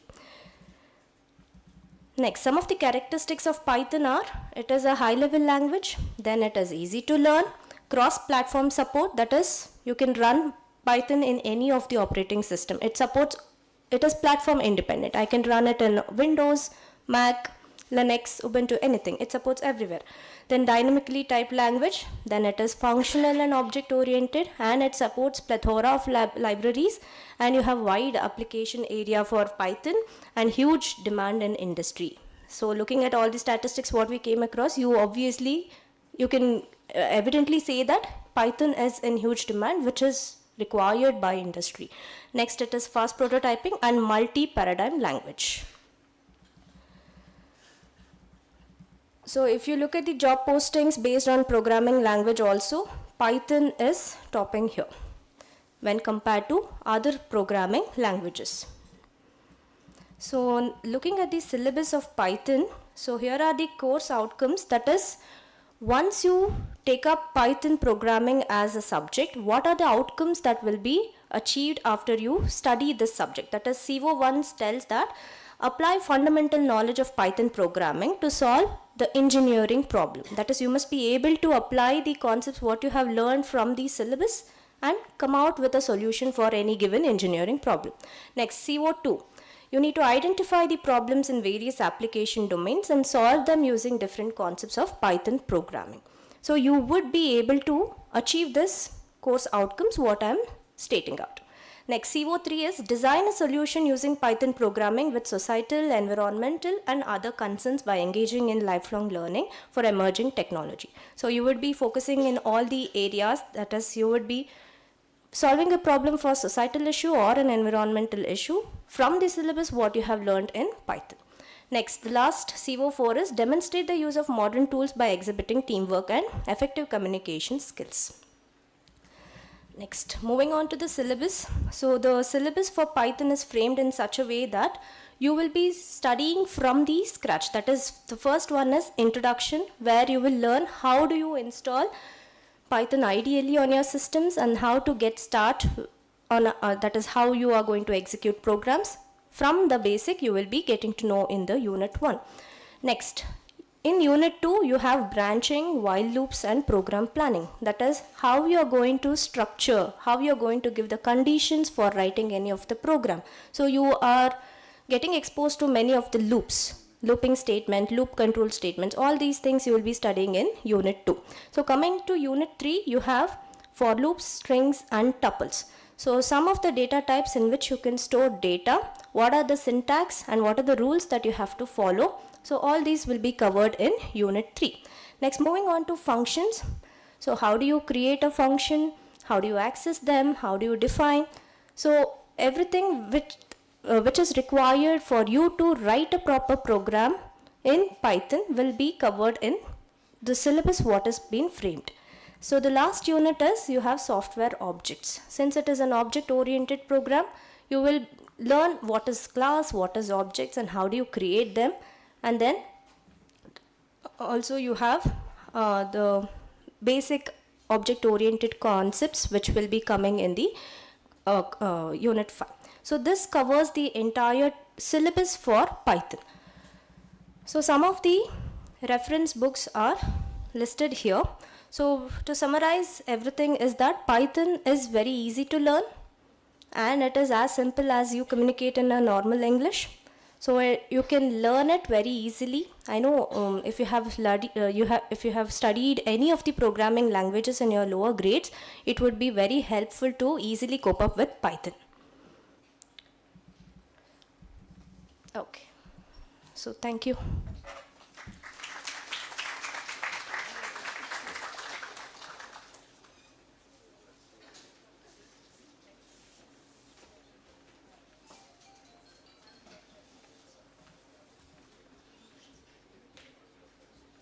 Yeah, very good morning, students.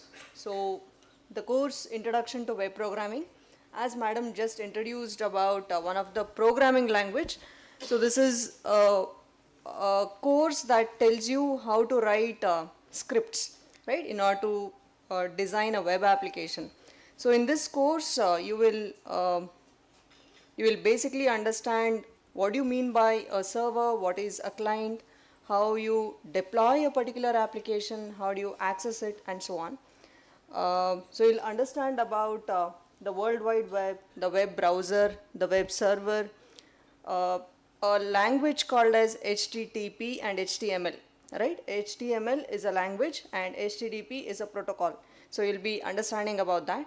The advanced version of HTML, you'll be studying it in Unit 2, that is XHTML, wherein you will be introduced with how to design a table, how you have list, how you design forms, how you design frames, right, and so on.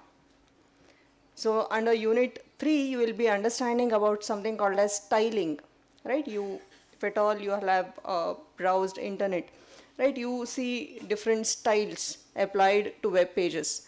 How do you style those web pages under cascading style sheets?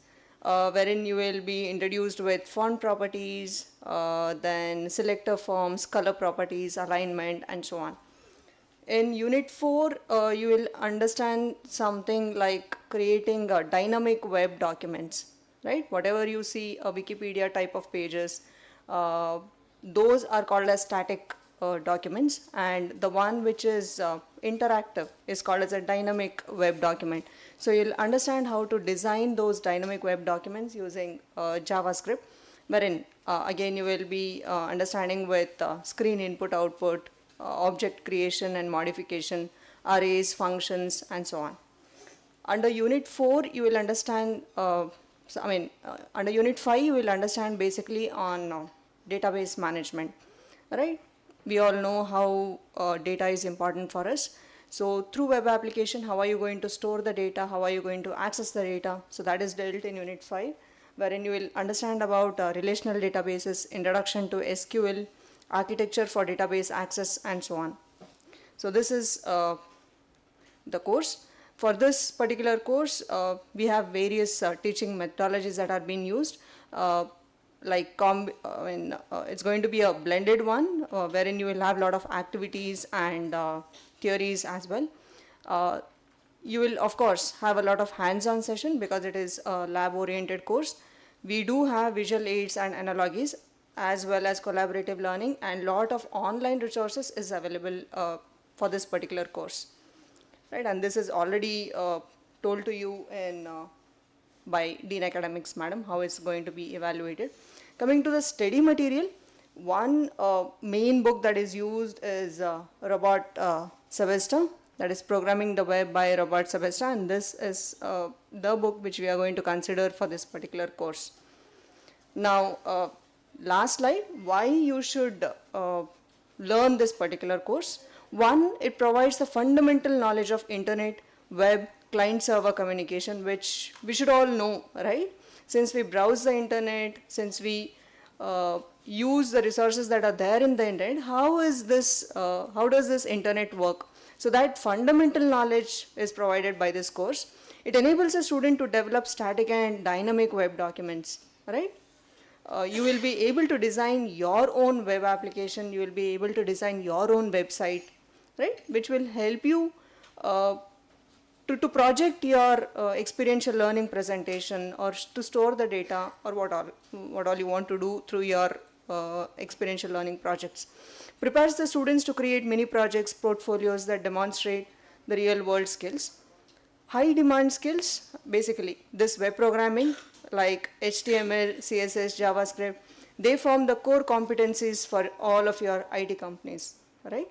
And industry tools, students also get hands-on practice with open source tools like CodePen, GitHub, MySQL, VS Code, and so on. Of course, entrepreneurship, student can launch their own websites after you undergo this course. You can create your own blogs and small scale applications. All right. Yeah, this is the course details and other stuff. So I am Dr. Veena Gada, Associate Professor of Computer Science Engineering Department. All right. Thank you.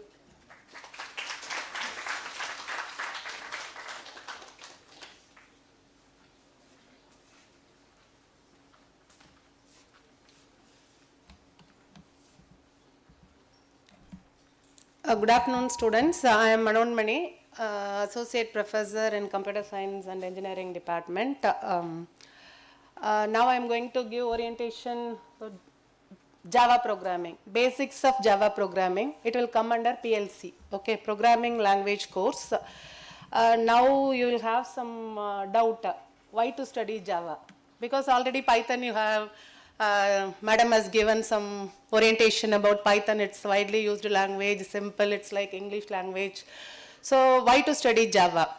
When you think about Java, now the current job market and companies, I think you are familiar with Amazon, Zogo, so many companies you are familiar.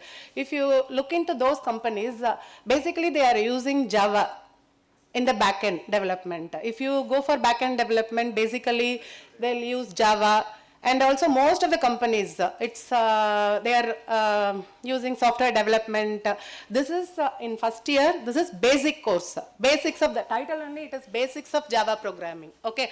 So basics of Java programming, here you will not learn lot of things. Only whatever Madam has already told in Python, the syntax, semantics, how to use language, because whenever you are studying in new language, if you are learning new language like English or Spanish or anything else, the rules we should know, right?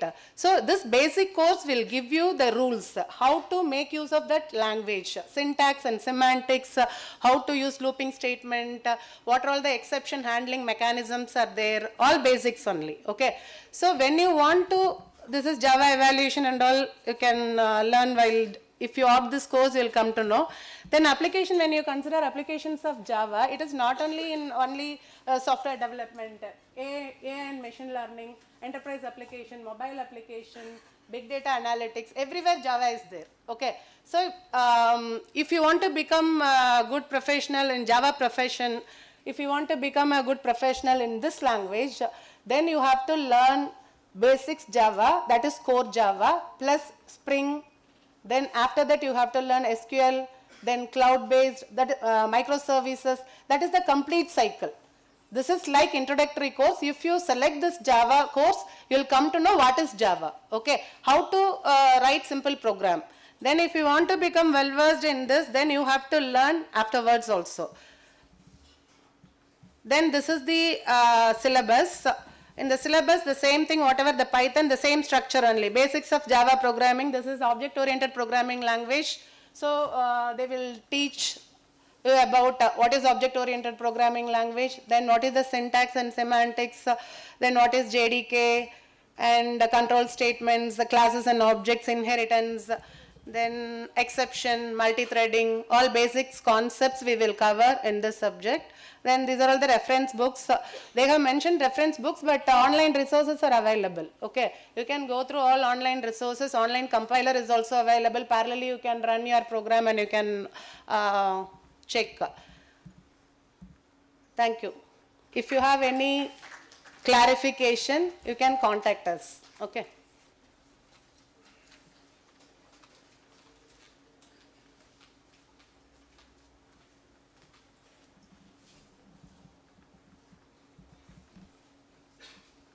So good afternoon. Okay, myself B.K. Srinivas, being in Information Science Engineering Department. I am here in this particular college from almost 15 years. So I'll be handling, this orientation is on Introduction to C++ Programming, so which is a programming language course. So just to have an overview of what is there in C++, so and what you will be dealing with and what finally will be the outcome after going through this particular course. So you will be understanding the fundamentals of C++. So the C++, the name itself tells you that this is something beyond C, right? So if you are already aware of C language, so you will be learning beyond C language. And it also doesn't mean that you should have basic knowledge of C. So if you are learning C++, so we will also teach you, so what are the things in C language and what more you can learn in C++. So it is not only C++, it is the basics of C language as well as something advanced to C language. So that means, so you will be learning C as well as C++. So if you take up this particular language course. So you will also learn importance of object-oriented programming and also how you can really develop any real-world application if you are well versed in C++. So what are the basics so when it comes to C++? So you should be learning the syntax, so and also some of the object-oriented concepts. So when it comes to C++, and we will also learn how can we handle exceptions and also some of the practical skills, like if you know some key learning areas, how can I apply? So these are the things, so what we are going to teach you, so when it comes to this particular programming language course. And this is how the content flow is in your C++. So when it comes to unit 1, so we will teach you what are the concepts of object-oriented programming and few introduction towards C++. Later we will deep dive into classes, objects, and also we will learn about what is inheritance, what is polymorphism. Later we will turn to exceptions, and later we will again learn some of the advanced topics like standard template and also template. How do you create a template? How can we use a template? So that is with respect to the small outline on what is there inside the syllabus. And when it comes to the learning objectives, like, so why you want to take up this course, what can we really do, so when we learn this course, so we can use it for solving any kind of a real world problem, right? So if you really look at solving a real world problem, C++ is used today for your browsers. When a browser is developed like the Chrome, or it might be your Firefox browser, so which you are using on your phones or on your laptops. So these tools have been developed so using C++, right? So this is one of the real world application, I would say, so how C++ is being used. So write efficient as well as maintainable C++ programs. Maintainable in the sense even after some time, so you can do the changes and see how it works, right? So that's why you can say it is maintainable. So C++ is maintainable because since almost 30 years the language is existing. Even today, I think initially when the statistics were shown on how the programming languages was used, and you can see C++ is still being used. So better you can understand how it is and what is the efficiency of C++. So this is one way so in which you can understand it and then opt for it, so whenever you are looking for a course in programming language. So you can also work with templates and standard template library, so when it comes to the objectives, so which you are trying to achieve in PLC. Okay, so the Bijan Stostrup is one of the author for the book by the name C++ Programming Language. So that material is available for you. So even in library, so we will also give you this particular PDFs. So once you take up this particular course. So a lot of online resources are also available from the library. So we have ebook library portal provided from the library, so where you can access. And also a lot of example codes and also will be provided to you so that you can practice them. So even so when you are out of the class, so you can just run those programs and then check how it is working. Okay. So when it comes to what requirements or what tools you will be working on, so there is something called as tools and applications. So tools are something which you use for building applications, right? So these are some of them. So code editor, code blocks, Visual Studio, so these are some of the tools. So code blocks is open source, so you can just use it, download it now and then start using it. So Visual Studio is somewhere licensed from Microsoft, so that also is available. So that means you can use any one of these and then learn C++. Okay. Okay, so GCC, Visual C++, so these are some of the other tools so which are available so from Microsoft and also GNU. So this provides you a platform so where you can code and then execute. So only when you code and execute, you will be able to learn a programming language, otherwise it's not possible. So any language is just a communication between the user and computer. Okay, so you have to learn it. So these are some of the technology requirements for that particular course. So if you see the evaluation rubric, so this is how we evaluate. So we evaluate it for quizzes, tests, experiential learning and lab, so which accounts to your 150 of your CIE marks. So when it comes to semester end examination, so we have the 10 marks from the quiz part, or I can say part A. So part B, so no doubt, so you have unit 1 and 2 where you get a compulsory question for 18 marks, and the remaining units you will have a option, so where you have either 2 questions from which you have to answer only 1. Okay, so that is also for 18 marks. So finally what I would like to say here is a lot of companies which are there today, so might be your IBM, so or any other company which is involved in developing IoT systems or embedded systems. So they all make use of C++ programming language. So if you opt for C++, so you will have a hands-on experience on such kind of a language, so which is really used even today, and it was really used in the past, and maybe in future, so it will be used. So this is what you can expect from C++.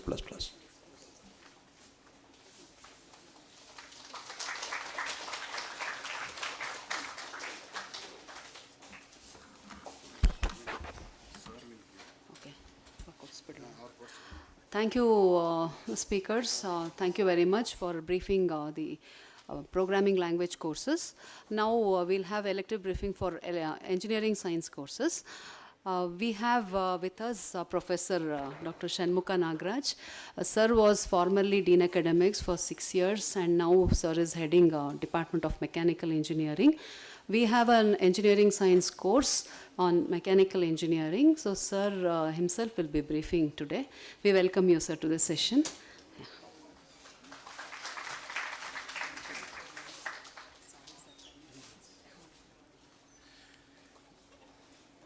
Good afternoon, all of you.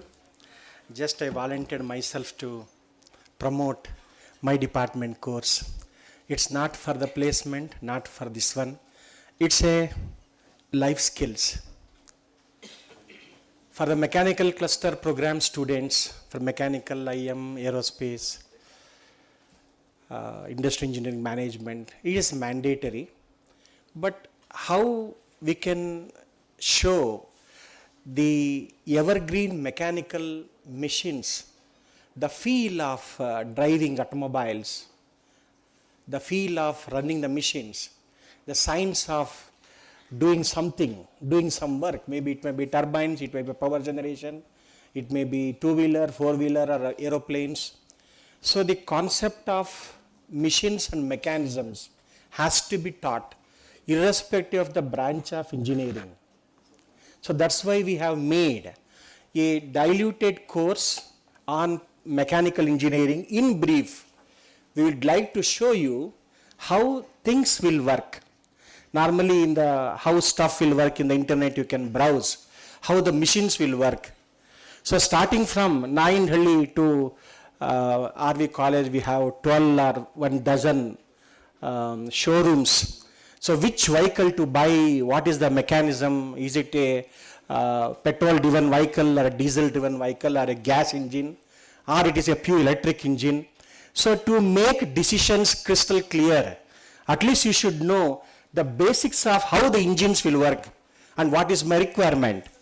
You are not designing any engine just to know the surface level definitions, principle of operation, the construction details, how things will work, so that in our future, if any mechanisms or machines you are coming across, maybe in the project or in any other section where you are working, this will definitely help. You just see around, we have air conditioners, we have cooling systems, everything is a machine. Now these machines are integrated with electronics. We say mechatronics. So we would like to show a glimpses of a mechatronic devices in this course, so that at least in your lifetime, if you come across anything, oh, this is the integration of mechanical systems. You are all driving vehicles, maybe probably above 18, having driving licenses, two-wheeler, four-wheelers and all. How the remote will work, how the engines will work, how the CPU controls my engine, what is the remote system, what are the sensors. You name the components in a machine, the sensor related with the mechanical systems. So this is how we have designed the course exclusively for non-IT sectors, which is not compulsory, to show you, maybe it may not support you for placement or scoring, all those things, but I can say, watch, life skills will come from mechanical systems. It is in par with that. The fundamentals of engineering courses, we talk about materials in all the systems, manufacturing, how the machines are used to convert raw material into final finished items, how the machines will work. At least you once in your lifetime touch the welding gun, feel how the welding process is happening. Maybe you may call the school dropout who is a skilled worker in a welding, brazing, soldering, but in your houses. But how things will work, you are an engineer. You can able to design a machine, not the working on a lathe machine. So we talk about IC engines, hybrid electric vehicles, and Pakka. Mechatronics is a combination of mechanical and electronics. We will show you how the electronics is integrated in mechanical systems, so that the unit, the device works as a single integral part. Finally, whatever you take, it's automation. It's a partly automation or semi-automatic or fully automatic. robots comes into picture. You take any manufacturing system, we have robots there. We would like to build a small robots where the mechanical systems, the motor, drives, transducers, sensors integrated with electronics and mechanical systems. So we would like to give you 60% of theory and 40%, I think you have seen the last week, you have visited Morris garages, the innovative teams, the Toyota company. So many mechanical industries have set up the industries inside the premises. So let us make use of these industries and know better before you buy something, before you use something, how the mechanical systems will run. So I don't want to go through the complete details of this one, but just a knowledge to all the computer science allied branches. It's better once in your lifetime you should experience the feel of mechanical machines and systems. Let me wind up and seek your opinion or questions if you have, why I should take mechanical course. At least once in your lifetime you can see, touch, feel and excite it. Thank you very much. Have a wonderful day all of you.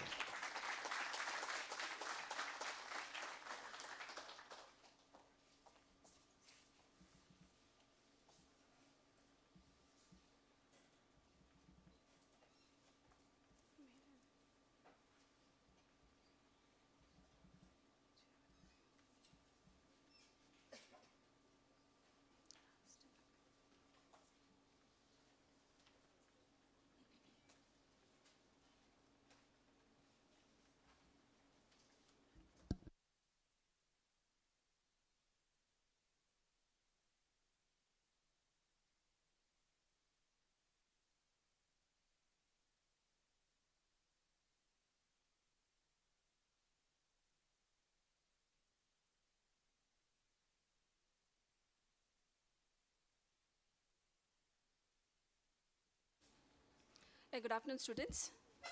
Myself, Tabitha from Electronics and Communication Department, giving the orientation with respect to this particular course, Fundamental of Programming Using C. So you'll be wondering why this particular course has come into the engineering courses. So the orientation for the PLC was already given, and you have come across different programming languages, correct? But now, this is the basic course which is called as a C, is included in the engineering science group. Why? Because this is a skill which every engineer should have. So, when you adapt with this particular course called as C programming, you will be able to adapt yourself for any other high level programming languages too. So only this particular course is put into this basket, that is the engineering science basket. What you will be studying in this particular course? So similarly, as we have heard about other programming languages, here also we will be studying about the syntax, whatever is the problem statement. How do we solve that particular problem statement using algorithms or different techniques? So the flow of the syllabus is as follows here. So here also you'll be studying about the decision controlling loops, which was already discussed, the string instructions, as well as with respect to functions.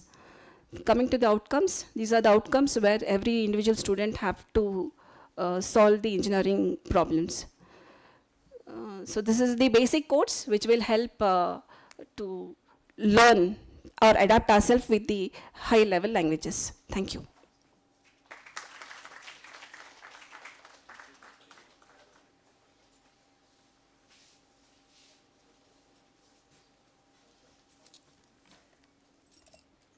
Good afternoon, students. I am Professor Sindhu from Civil Engineering Department. I am an assistant professor. So today I am going to brief you about the course Elements of Civil Engineering, which is hosted by Civil Engineering Department. So before starting, let me ask you a question. Today when you traveled from your house to college, what are the infrastructure you came across? So maybe you traveled on the roads. Some of you might have taken the metros, and some of you might have taken some different modes of transportation to reach your college, right? Then you have crossed the bridges, you have entered the building, then you have used the water system or the sanitation system. So these are the different infrastructures that we are using in our daily lives. So civil engineering is all around us. So now the question is, who has designed this? Who has constructed this? Who has planned this? And who is maintaining this? It is basically a civil engineer. So civil engineering, the stream civil engineering, it basically gives you an infrastructure, or it creates an infrastructure which is going to support the modern life. Okay? So when we talk about, when we say the modern life, so before going to that, so basically civil engineering is one of the oldest branch of engineering. So when we think about, so you can see here, we have Burj Khalifa, which is the tallest structure in the world, and the Bandra Oli ceiling, which is constructed in the middle of the sea, and it is going to connect, which is going to reduce the commute from 1 hour to around 8 minutes. So it is the transportation. Then when we think about the water supply, the water we drink every day, and when we think about the classroom or the seminar hall in which we are sitting, the infrastructure or the building, then when we talk about the transportation system, when we take every day to reach our destination place, everywhere we are talking about the infrastructure. So this course, Elements of Civil Engineering, is going to give you the basics of the various areas where the civil engineer works on. So starting from the structure, starting to where the transportation or the buildings or the solid waste management, the supply of water to your houses through the taps. So everywhere you can find the civil engineer. Now, your question arises, I am a computer science engineer, I am an electronics engineer, I have chosen this branch. Why do I need to study this branch of civil engineering? Why do I need to take this Elements of Civil Engineering course? So here comes the question that civil engineering is not only the branch, it is not an individual branch, it is the integration of all the branches has to happen. So when I take a metro system, so what does it do? A civil engineer, as I said, civil engineer is going to provide a basic structure in the terms of tunneling or in the terms of the building, a metro station, right? The other features, say computer science engineer, what does he do there? He gives a software, he creates a software where the automation of the ticketing system and the real-time train tracking system can be developed by computer science and the allied branches. When it comes to structural health monitoring of the metro stations or the metro rails, we need to have a sensors. Who is going to do that? It is the electronics and the electrical engineer. And when it comes to the water quality, the water we drink every day, there's water, we need to have a check on water quality. So who is going to do that? The chemical engineer has to pitch in. Then again, when we are talking about the waste management all around us, it is the solid waste management. Again, we need to have a biotechnical engineering. So again, we have the different branches integrated. So nowadays, it is not only the single branch, it is all the branches of engineering working together to give a infrastructure or any mega structures. So these are the various branches of civil engineering on which we are going to study. It includes the geotechnical engineering, transportation engineering, structural engineering, environmental engineering, water resources engineering. So it is just like how you start building your house from the scratch to providing different facilities to your house. The same way the course is being taken out. So the course is structured into the 5 units where you will be studying, given the introduction, the unit 1, you will be given the introduction to various branches of civil engineering, the roles of civil engineering, the various branches of roles of civil engineering, and also we'll be talking about the sustainable cities and the SDGs.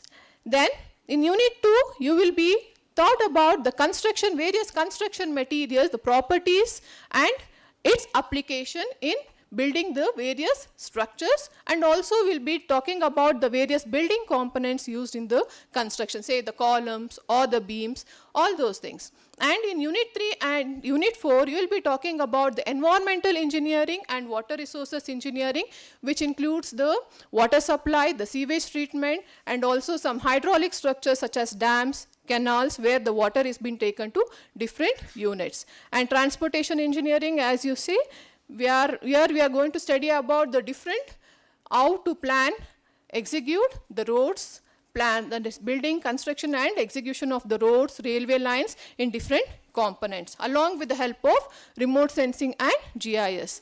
The last unit, that is geotechnical engineering, along with the engineering branches, emerging technologies, we'll be studying about this drones. We'll be studying about this drones, 3D printing, disaster management and mitigation in this particular unit. So the need of this unit is, the need of the hour is emerging technologies. You will also be studying about the emerging technologies in this particular course. So when it comes to the teaching methodologies, we do also, apart from classroom teaching, we also take you to the laboratory visits in the department, and also will be taking you to the sewage treatment plant and the rainwater harvesting structure in the campus.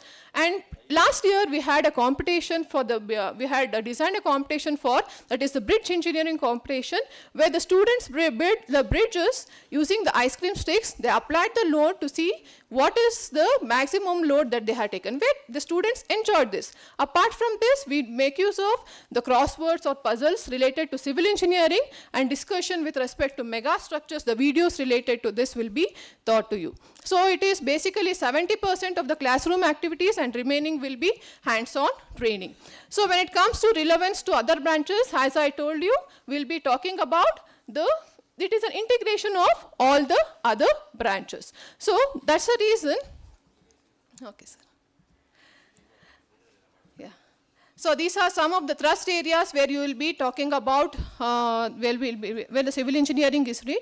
So in this course, basically we'll be providing the foundation for various branches and how we are integrating with other branches to come out with the problem solution, giving a solution to the problem orientations in the different fields of the engineering, along with the different fields of engineering.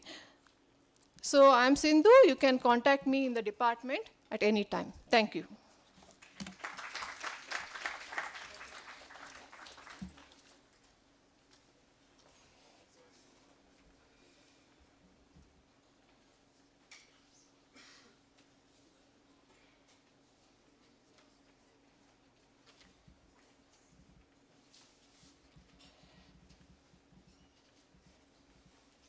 Yeah, good afternoon. Myself, Dr. Suresh from the EEE department. From last 21 years, you're working in the department. Yeah, come to the course, the basics of electrical engineering is concerned, irrespective of branch of engineering. Irrespective of the branch of engineering, knowledge related to this electrical engineering is very important across the different branch files. What we're going to study in this subject is concerned, already in your plus 2, maybe you have studied all the basic fundamentals of electrical engineering, the Faraday's laws of electromagnetic inductions, Ohm's law, KCL and all. We're going to start with, in the first unit, all these basics, along with how the generations of electricity will going to happen in case of hydro, thermal, whatever it may be, and how it will be transmitted over the longer distance to step up with using a transformer to minimize the losses, and once again it will be stepped down to consumer usages and all for the requirement of a power is concerned. Fine. Apart from that, in the second unit, you will going to study the fundamental basics of a single phase AC circuit. That also, I think, in your plus 2, the plus 1 and plus 2, you might have studied. So continuation with this, along with what is the application of these? That means when you apply the AC to the types of a circuit, like a resistive, inductive, or capacitive, how the voltage and current it will be performed, leading and lagging. You know that in case of AC circuit, power will be VI cos pi. The cos pi will be one of the fundamental important aspects in the electrical engineering. Why you need to maintain the power factor to unity, all those concepts will going to learn, along with addition to the three-phase circuits. So all the generations of what is happening in this, it will be in the three-phase only, not single-phase. That's why all the three-phase will be generated and it will be transmitted over the longer distance, okay, to the receiving, the stations and all, further it will be distributed. All these things you'll go to study in case of a three-phase circuit is concerned. And in the third unit, you'll go to study the different types of motors. Fine, in the day-to-day, all the appliances that what you're using in the mixie and all, DC motors and all. DC motor is a lot of a disadvantage if we are using a carbon brushes and all. And in case of earlier EV vehicles also DC motor, now we are replaced with all DC motors with all these some sort of a advanced EV motors like a BLDC, the PMSM, all these the concepts that we're going to study in case of a third unit is concerned. In the fourth unit, once again, the transformer as well as the induction motors, that mainly in the industrial, we are using a three-phase induction motor. How the three-phase induction motor will be working and the working principle of a transformer, why the transformer is important to step up and step down, all those concepts that we're going to study in the fourth unit. In the last unit, the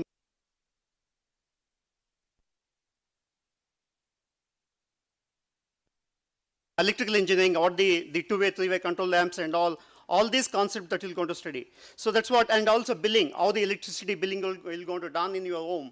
So how you're going to get the bill. So all this competition we're going to do as a part of an exercise in the classroom. We'll ask you people to get your monthly bill and how the competition of how the power consumptions of every the appliances and all the concepts that we're going to learn in this. That's what overall, as I mentioned, irrespective of the branch of engineering, knowledge of these basic electrical engineering and safety aspects is very important. So, across all the branches, we made simple with respect to all the branches. We have exclusively another course, little bit higher, the concepts will be there. So, in order to maintain across all the branches, we have just made a syllabus such a way that you can easily study and you can get a good scoring also. Fine, thank you, one and all.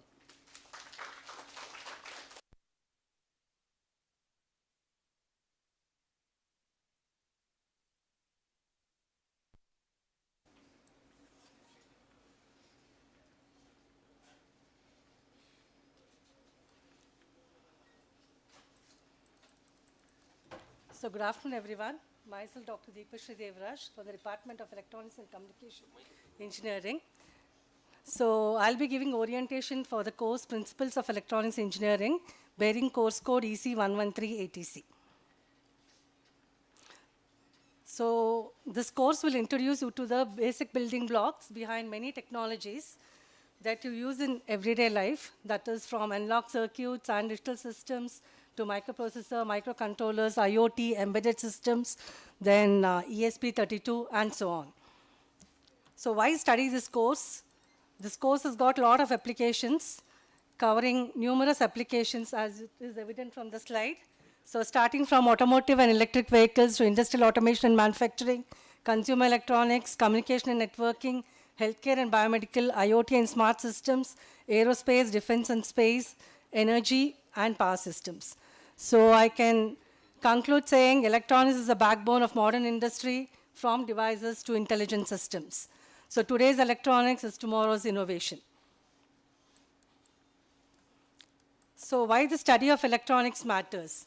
So electronics is a language which any modern engineering discipline speaks about. So it can be from sensor on the bridge to the chip on your phone. So it can be, I can explain this using three concepts here, that is devices, digital world, and connected systems. So every electronic system begins with devices. So here we study about diodes, transistors, LEDs, amplifiers, which are the building blocks of any electronic circuit.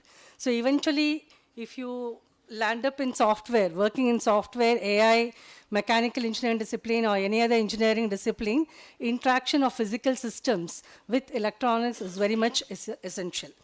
So next, going to the digital world. So all digital systems, computers, they fundamentally work on binary numbers. So you will be learning about Boolean algebra, logic gates, adders, which are essential for creating a digital circuit. Then we move on to the connected systems, that is to make the system smart and connected. So for that, you will be exposed to communication system, microcontrollers, embedded systems, IoT, and edge AI or machine learning.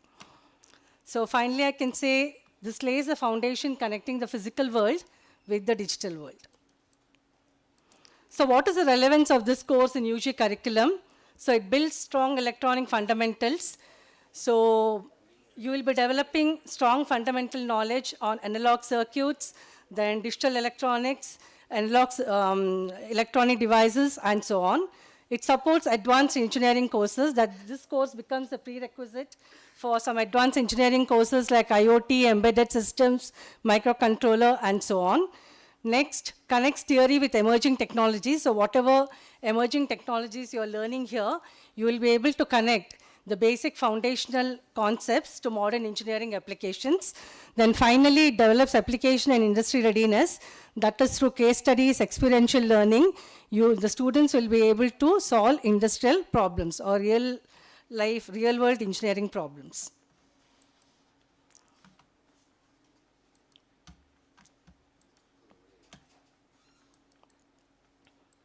So these are the learning objectives.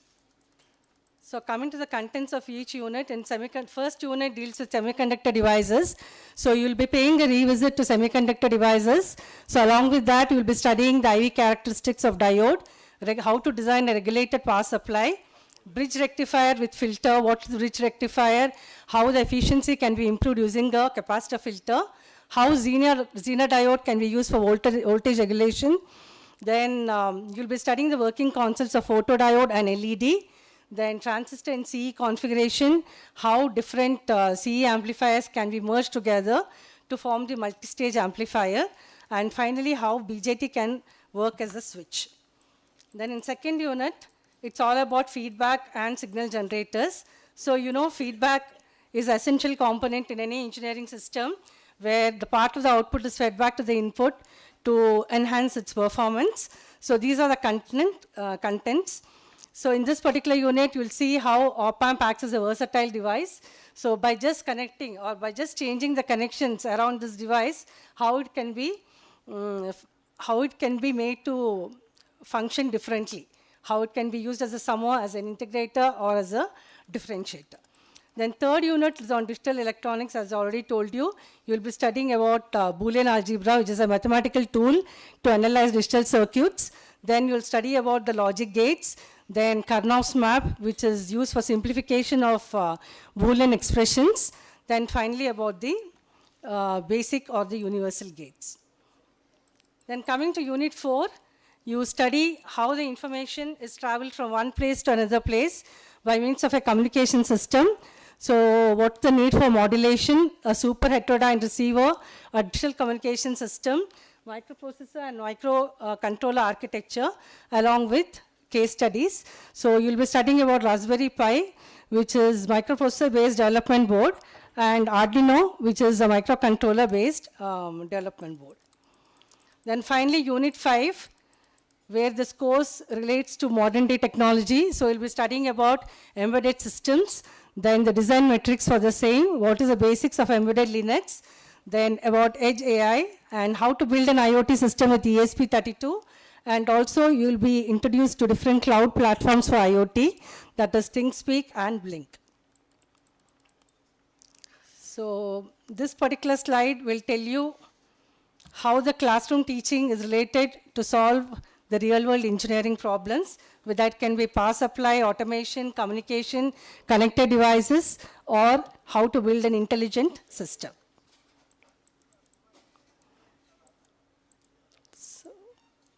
So these are some of the reference books, which are the recommended textbooks to go deeper on each unit. And if you have any doubts, you can contact me. And finally, thank you.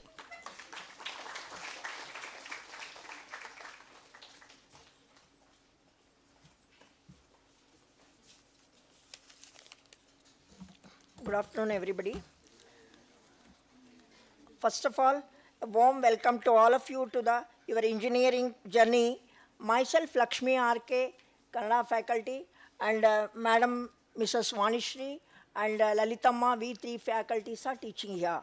So, next.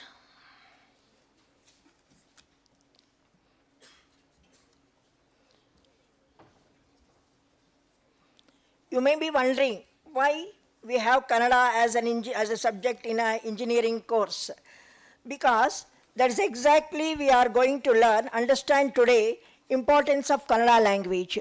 Importance of Kannada language, cultural and regional awareness we need. Learning Kannada helps engineering students to understand the local culture, traditions, history and local context of Karnataka. And effective communication, knowledge of the local language enables engineers to communicate effectively with local communities, workers, industries and stakeholders. Then, social responsibility. Engineers often work on projects that directly impact society. Kannada helps them to interact with the understand and needs the local population. And professional and personal development. Learning a local language promotes inclusivity, empathy, cultural sensitivity, and a stronger connection with the region while complementing technical education. Next. So we have two categories of teaching here. One is Balake Kannada and Samskritika Kannada. Balake Kannada is the student, those who are not studied Kannada at all till 10th standard, and those students who came from outside, that is outside Karnataka, from north side. And they have to opt Balake Kannada. The student, those who have studied Kannada till 10th standard in the marks card, we have to see it in the marks card. Those students will come under the Samskritika Kannada group. That means little what you have studied till 10th standard, the continuation of the literature. Then rubrics of this course. Students must register for the appropriate Kannada course based on their Kannada language studied in 10th standard. Violation of the above eligibility criteria will result in non-grading of the course. You have to submit your 10th standard grade card to your mentors and confirm the registration as per the guidelines laid down here. Thank you. Students must register the appropriate Kannada course for this. Then rubrics of this course, we will be having 2 quiz and 2 CAE. Quiz will be conducted for 10 marks and CAE for 25 marks. Totally it will be for 50 marks, and even the semester end examination also for 50 marks. And EL will be conducting for 20 marks. That is in phase, that is EL1 and EL2 10 marks. EL2 will be conducting. Yes, thank you one and all.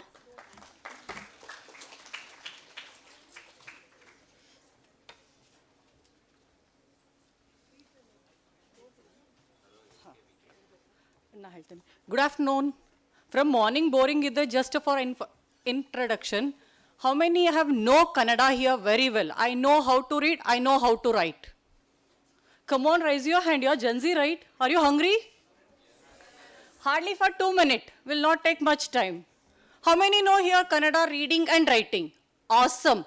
If I am the student, if I have completed Kannada as a first, second, third language in my grade 10, I repeat, I am the student who has completed in grade 10 as a first, second, third language as Kannada. Raise your hand. You are the one who is going to learn Samskritika Kannada. I am the student, I know how to read and write, but I have not studied Kannada in my 10th grade. I repeat, I have not studied Kannada in my 10th grade. Just raise your hand. Hey, awesome, you are my target then. Just for kidding. So come back. If I am the student who have not studied Kannada in that grade 10, you are going to learn Balake Kannada. Just give me the small help. If you are the student who don't even know the Kannada, please raise your hand. So make sure you are going to take Balake Kannada. No worries, you are going to learn Kannada from Kannad gottilla to Nanage Iga Kannada Gottu. We will make sure. Have a great day. No. Okay. Thank you, Dean Academics, Madam, for orienting all the basket courses here. Take 2-minute break. You can stand up everyone in different seminar halls. Please stand up. Please stand up. Sir, connect madkoli. Please stand up. Relax. Relax. Give a big round of applause to Dean Academics, Madam, now. In all the seminar halls, please ask the students to get up. Please ask the students to get up. Give a big round of applause. Continue. Continue for all the engineering science courses, for PLC courses, for Kannada, Madam. So,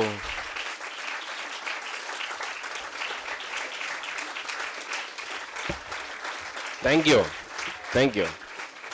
Relax. Sit down.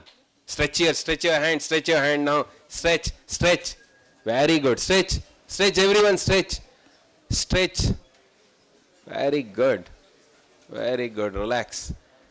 Why I told relax is we have another session. Sorry, today it is a jam-pack, sessions that we have organized.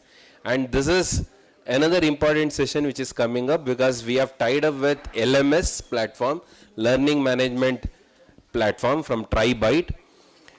This is very interesting tool for you to explore what exactly that you can do apart from your Claude and then ChatGPT, what extra that you can search in the TriByte and how you can get the data of your own course. So that is why we have tied up with the TriByte here. And I'm very happy to introduce Mr. Sitaram. So he is our alumni, graduated from RV College of Engineering from EC. So give a big round of applause to him.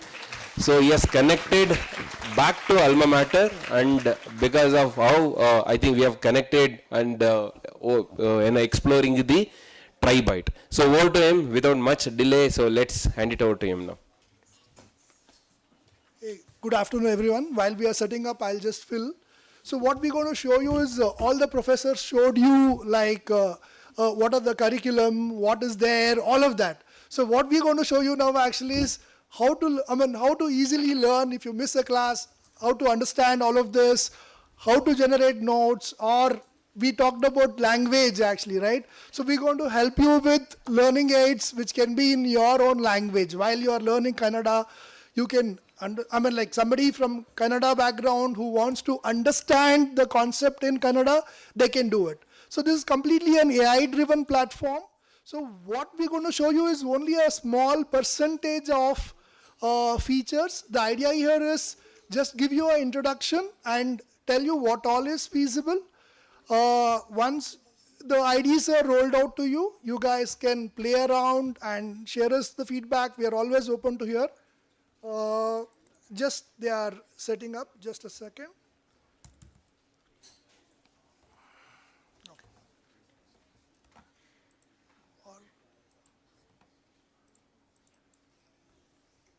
Sorry, some hiccup actually while we are setting up. I know you guys are hungry, so we're going to take half an hour.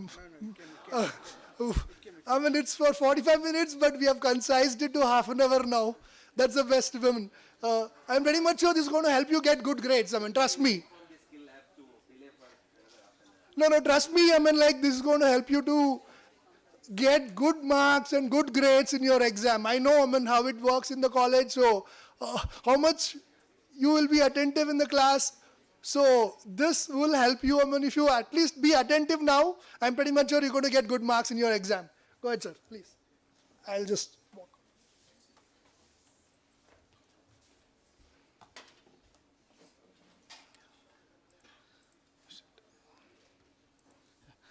Good afternoon, everyone. I'm Jayant from TriByte. I'm the engineering and product manager at TriByte. So I would like to thank Geeta ma'am for providing us this opportunity. And let's begin with something which all of us can relate to. As students, all of you are expected to track your assessments, assignments, various deadlines, and all your course materials and previous year question papers. Let's say all of these are scattered across your WhatsApp, your Gmail, your various Google Drive, and all of these which are scattered everywhere. Now let's say you want to find some information, right? So now, when you start searching through all of these resources, it's a very time-taking process. It's very time-taking process as well as very tired as well. And let's say you'll also explore some AI tools like ChatGPT for finding this information. But the problem is ChatGPT is, there's always a possibility that the information which it provides, which will go beyond the scope of your defined syllabus. This is where your LMS comes in, right? So now let's imagine a situation where you have all your resources in one place, right? And also, let's say all the tools whatever the AI tools are there, which is, it is defined in the scope of your defined syllabus. So this is where RVC's AI-enabled LMS comes in. Okay. Today, we'll explore the RVC's LMS. Rather than me just showing you a list of features, what we'll do is, we'll walk through this from the journey of a student. Okay. Let's start with the login process.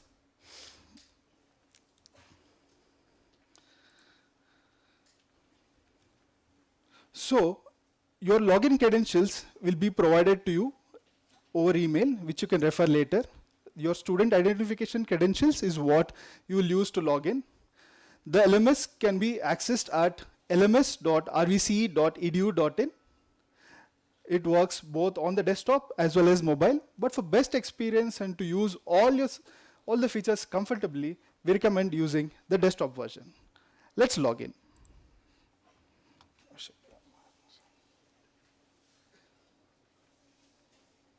Sorry, just a minute, guys.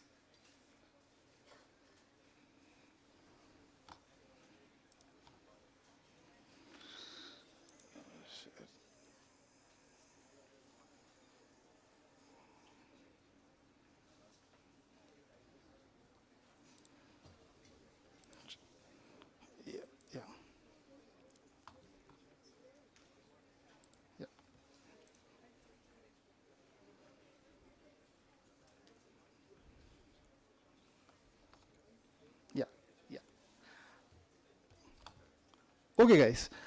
So as soon as you log in, you'll land up on the dashboard. So this is where your academic journey begins. So as you see, you'll see your course progress, and you'll see your various assignments and assessments with the respective deadlines as well. And you'll also see the notifications and announcements, and also a place where you can discuss among with your friends, which is the discussion forum. I'll come back and explain it to you later.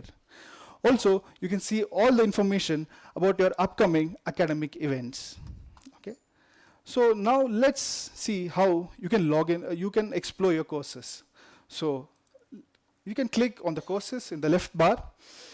So, and you'll see all the courses which you can access to. So you can click on info to see all the course syllabus as well as all the course related information. Yeah. So now let's get into one of the courses. Here you'll see all the topics organized according to your lesson plan. Now let's say your class is completed in the morning, and now you want to revise your notes, right? So you can come back here, come back to the LMS, and your faculty would have uploaded the respective session notes, videos, and all the other learning materials, right? So now let's get into one of the core features of the LMS. Now let's imagine on one particular evening, you are studying and revising your notes.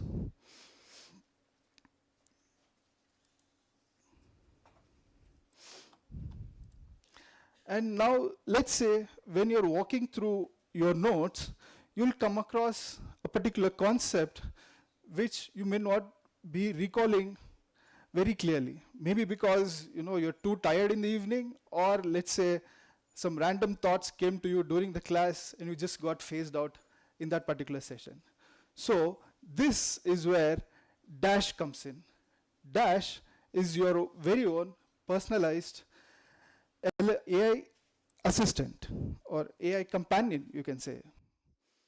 So you can ask Dash. So let's take an example of, let's say I did not understand polar coordinates and polar curves during the class. Okay, so let's say I'll ask Dash to explain the polar coordinates and polar curves. So what Dash does is, Dash goes through the whole document, it scans through and finds all the references wherever the particular concept is explained. It summarizes and gives you an accurate and precise information of the respective concept. So as you can see, it explained the whole concept. Also, it gave you the reference points from where it picked up the respective concept. So this is how you can get your doubts resolved immediately using Dash. So now let's say you got your doubts cleared, but you just want a detailed notes on the respective concept. You can ask Dash to provide you that as well. Okay. So I'll ask Dash, give me detailed notes on polar coordinates and polar curves. So it gives you the definition, basic concept, the respective geometric interpretation and formulas and different examples and everything. You can see the complete detailed notes of the particular concept, everything in a single place. Now let's take an example of this document, which is basically of 32 pages. Now, let's say you don't want to, go through the whole 32 pages always. No, you just want a concise overview of the whole document. Dash can provide you that as well. So what Dash does is, it gives you the concise overview of all the key notes on the particular document, everything in a single place. So instead of you going back and seeing the whole document, multiple times, you can just come back, use the AI notes for your revision as well. Okay. So now Dash can be accessed at content level. Also, it can be accessed at the whole course level, right? One more important thing is, Dash not only gives you the notes and other tools on documents, it can also give you on external resources like YouTube videos.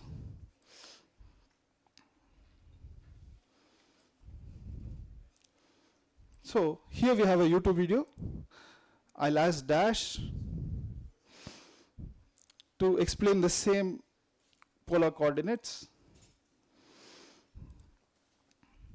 It'll explain you the concept on the YouTube videos as well. It not only explains, again, it gives you the references from where exactly in the YouTube video the respective information was picked.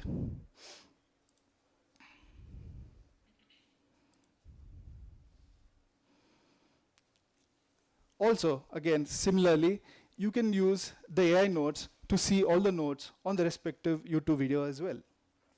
Right? So now we have accessed Dash from the content level. Dash can also be accessed from the respective course level as well. Dash follows wherever you go. Right? So now let's explore Dash capabilities from at the course level. Now going back to the concept where you had difficulty in understanding in, now let's say you want Dash to explain you the concept in a step-by-step manner, right? So that is where you can use a tool called Learning Aid. So I will ask Dash to explain on polar coordinates and polar curves again. So what Dash does is, first Dash asks you, how do you want to explore this concept? So do you want to just cover the basics, or do you want to see the examples, in detailed examples as well? So let's say in this situation, I just want to cover the basics, right? So Dash creates voice slides with step-by-step instructions. Right? So this is a step-by-step introduction. So this is a step-by-step instructions on the explanation of the respective topic, right? So now, what exactly does it mean by voice slides? So you don't have to just read through the slides. You can ask Dash to explain you the slides as well. So let's see an example.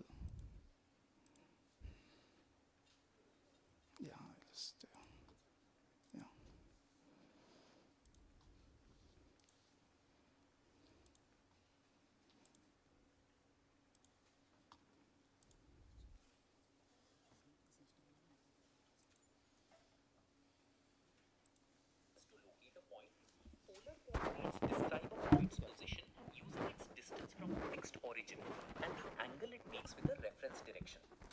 This approach is especially helpful for describing circular and spiral patterns, which are common in engineering applications. By mastering polar coordinates, you will be able to analyze curves and regions that are difficult to handle using only Cartesian methods.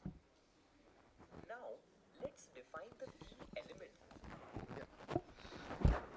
So guys, what you saw there was Dash not just reading the contents of the slides.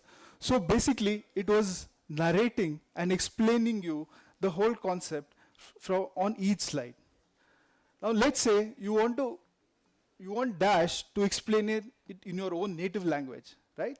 So let's say I want to understand in Kanglish, which is basically nothing but Kannada and English, right? Let's ask Dash to explain it to me in Kannada.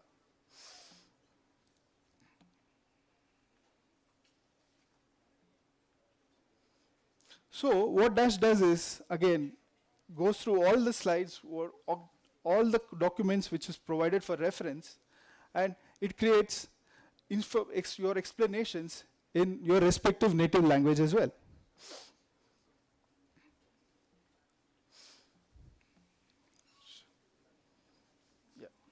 Polar coordinates ಮತ್ತು Cartesian system ಮಧ್ಯೆ ಇರುವ connection ಅರ್ಥ ಮಾಡ್ಕೊಳ್ಳೋಕೆ ನಾವು ಕೆಲವು simple formulas ಬಳಸ್ತೀವಿ. ನಿಮಗೇನಾದರೂ ಒಂದು ಪಾಯಿಂಟ್ ನ ಪೋಲಾರ್ ಕೋಆರ್ಡಿನೇಟ್ಸ್ ಗೊತ್ತಿದ್ರೆ ಟ್ರಿಗ್ನೋಮೆಟ್ರಿಕ್ ರಿಲೇಶನ್ಶಿಪ್ಸ್ ಬಳಸಿ ಅದರ ಕಾರ್ಟೀಸಿಯನ್ ಕೋಆರ್ಡಿನೇಟ್ಸ್ ಏನು ಅಂತ ಫೈಂಡ್ ಮಾಡಬಹುದು. ಅದೇ ತರಹ ಕಾರ್ಟೀಸಿಯನ್ ಕೋಆರ್ಡಿನೇಟ್ಸ್ ಗೊತ್ತಿದ್ರೆ ಅದರ corresponding polar coordinates. Okay guys, wasn't that fantastic, right? So Dash not only explained in English, but it also explained you in your own native language, which enhances your learning journey drastically, right? So you can not only use it to learn, also you can understand it better in your own native language, right? So let's go back. Now let's say you've understood the topic, right? But you also want to know how much have you understood, right? You can ask Dash to test you on understanding. So what Dash does is, it creates unique set of questions to test you on your understanding. So it goes through all the documents across the resources and fetches wherever your concept is mentioned, and it'll give you a set of questions. So now let's say I'll start answering the question, right? So it'll give you the questions.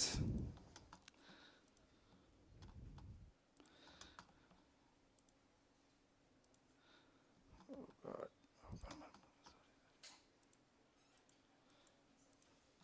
Now let's say you got one of the questions wrong, right? You want to understand why you got it wrong, right? You want to understand the solution behind the respective question. Dash will give you a solution on why the respective question was wrong and what was the right answer, right? Also, it gives you the concepts behind the respective question so that you can understand it better. So it gives you the introduction, formulas, applications, everything here. Also, let's say you want a detailed analysis on why the respective option was right or whether it was wrong, right? So Dash can give you detailed analysis of the respective options as well. So as you see, you can see why option 1 was right, option 2 was wrong, and so on, right? So using this, you can understand and learn in a better way, right? So now, let's say, after you've completed, actually, you've understood where you stand on the thing, concept actually. Let's say you understood multiple concepts using this way, right? Now, let's say you want to understand the bigger picture. You want to understand how each of the concepts link to each other in the respective topic, right? So you can use a tool called mind map, right? So what you can ask Dash is, you can ask Dash to give you a mind map on differential calculus.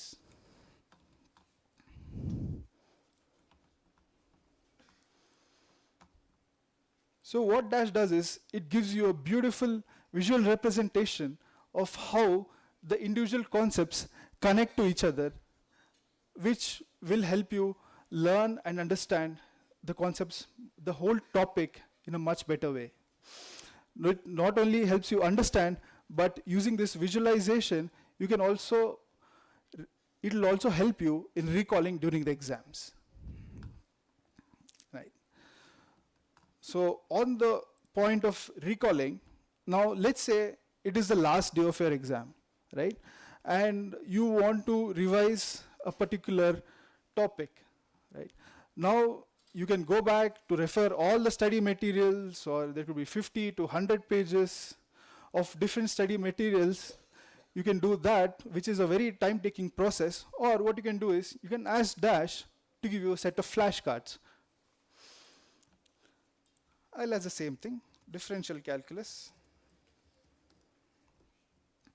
So Dash picks up key concepts from the topic and gives you flashcards which will help you to do an effective and a very quick recall.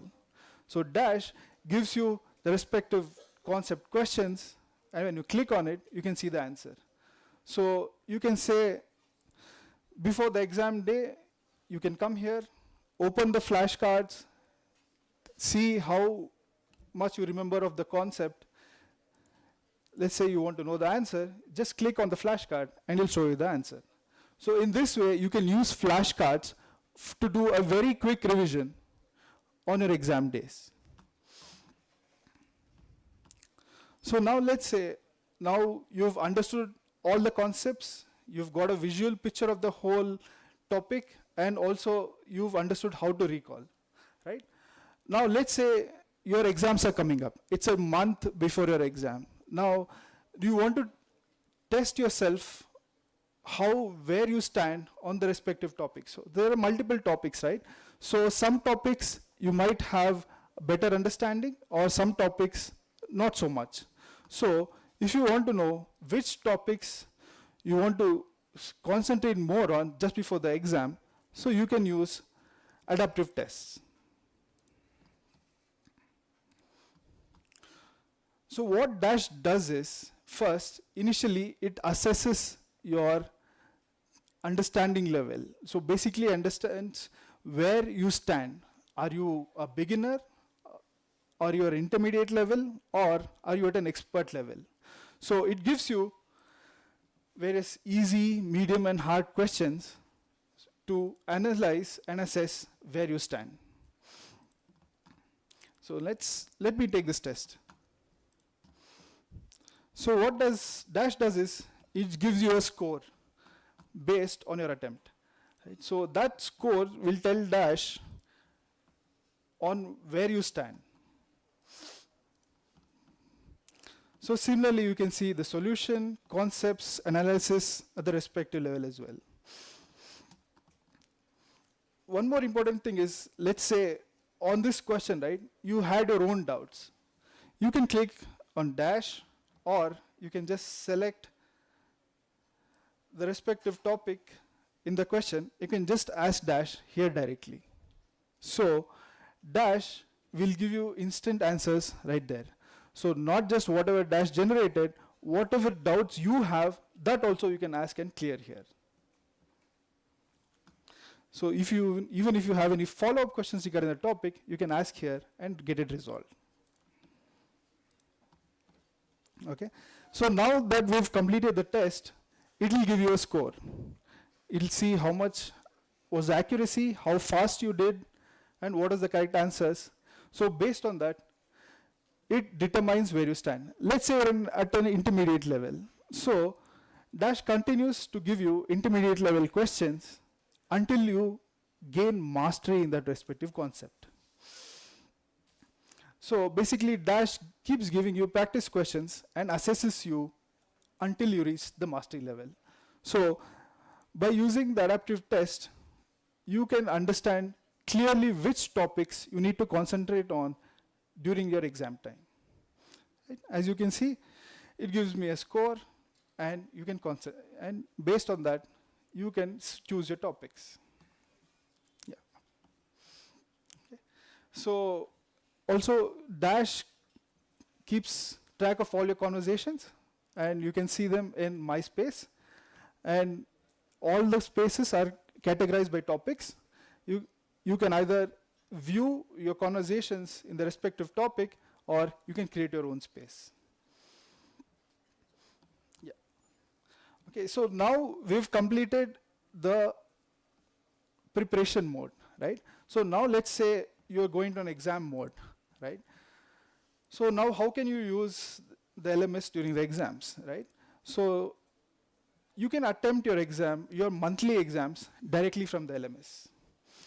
You can attempt your exam, you can take a test, and once the test is completed, it will give you your results on the scheduled day. Also, you can take your assignments. So what assignments, so how you can take your assignment is, now let's say your faculty has given you a subjective question, right? So you can just write your own version of your own answers on it and take a photo and upload it into the system.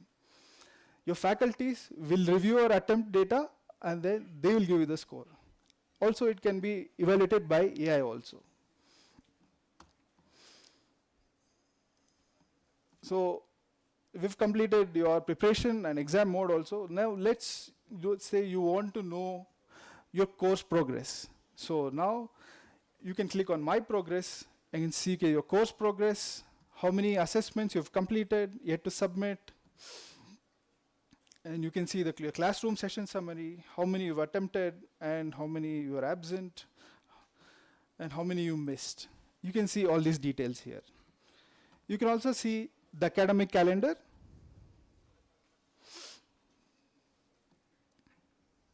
Get them back here. Yeah.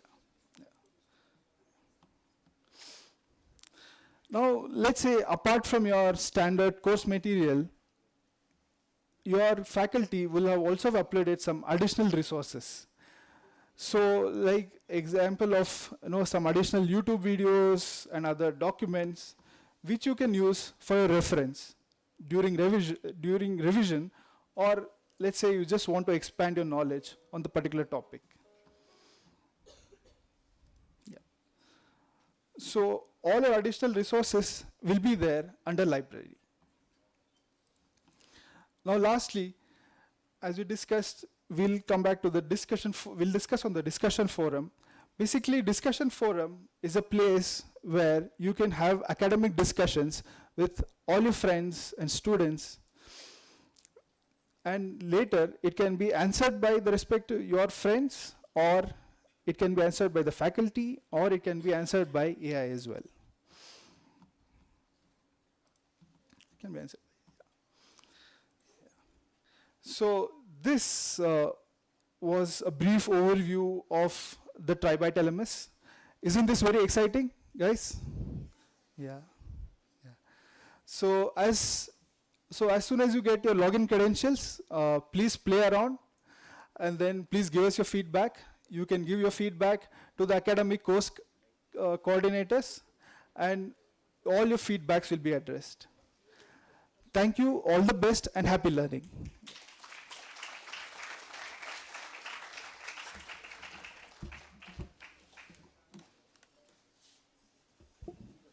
Sir, thank you very much for closing this very briefly and then within 20 minutes. So, sorry guys, we have pushed everything today only, since we wanted to talk to you about the elective and then other orientations as well. And we have asked the skill labs to start from 2:30. Are you all happy? Very good. So please have your lunch aram se. So come back at 2:30 to your respective department for skill labs. And let's give a big round of applause to TriByte. I'm sure you will like the platform and you will explore this particular platform. We are extending this platform only for 2026 batch for the first year student. And we are starting with your batch, and we want to see a lot of new things adding up in the future as well from the TriByte. And since he is our alumni, we have taken him for granted, and then we are requesting him a lot of things in the platform, and he is helping us in all the things. And he was telling me for SIP, for the next batch, please ask us, we will also do more things for the induction program. So anyway, you guys are the SIP core team for the next, so we will interact with him for the next thing. Thank you very much. Sir, thank you very much.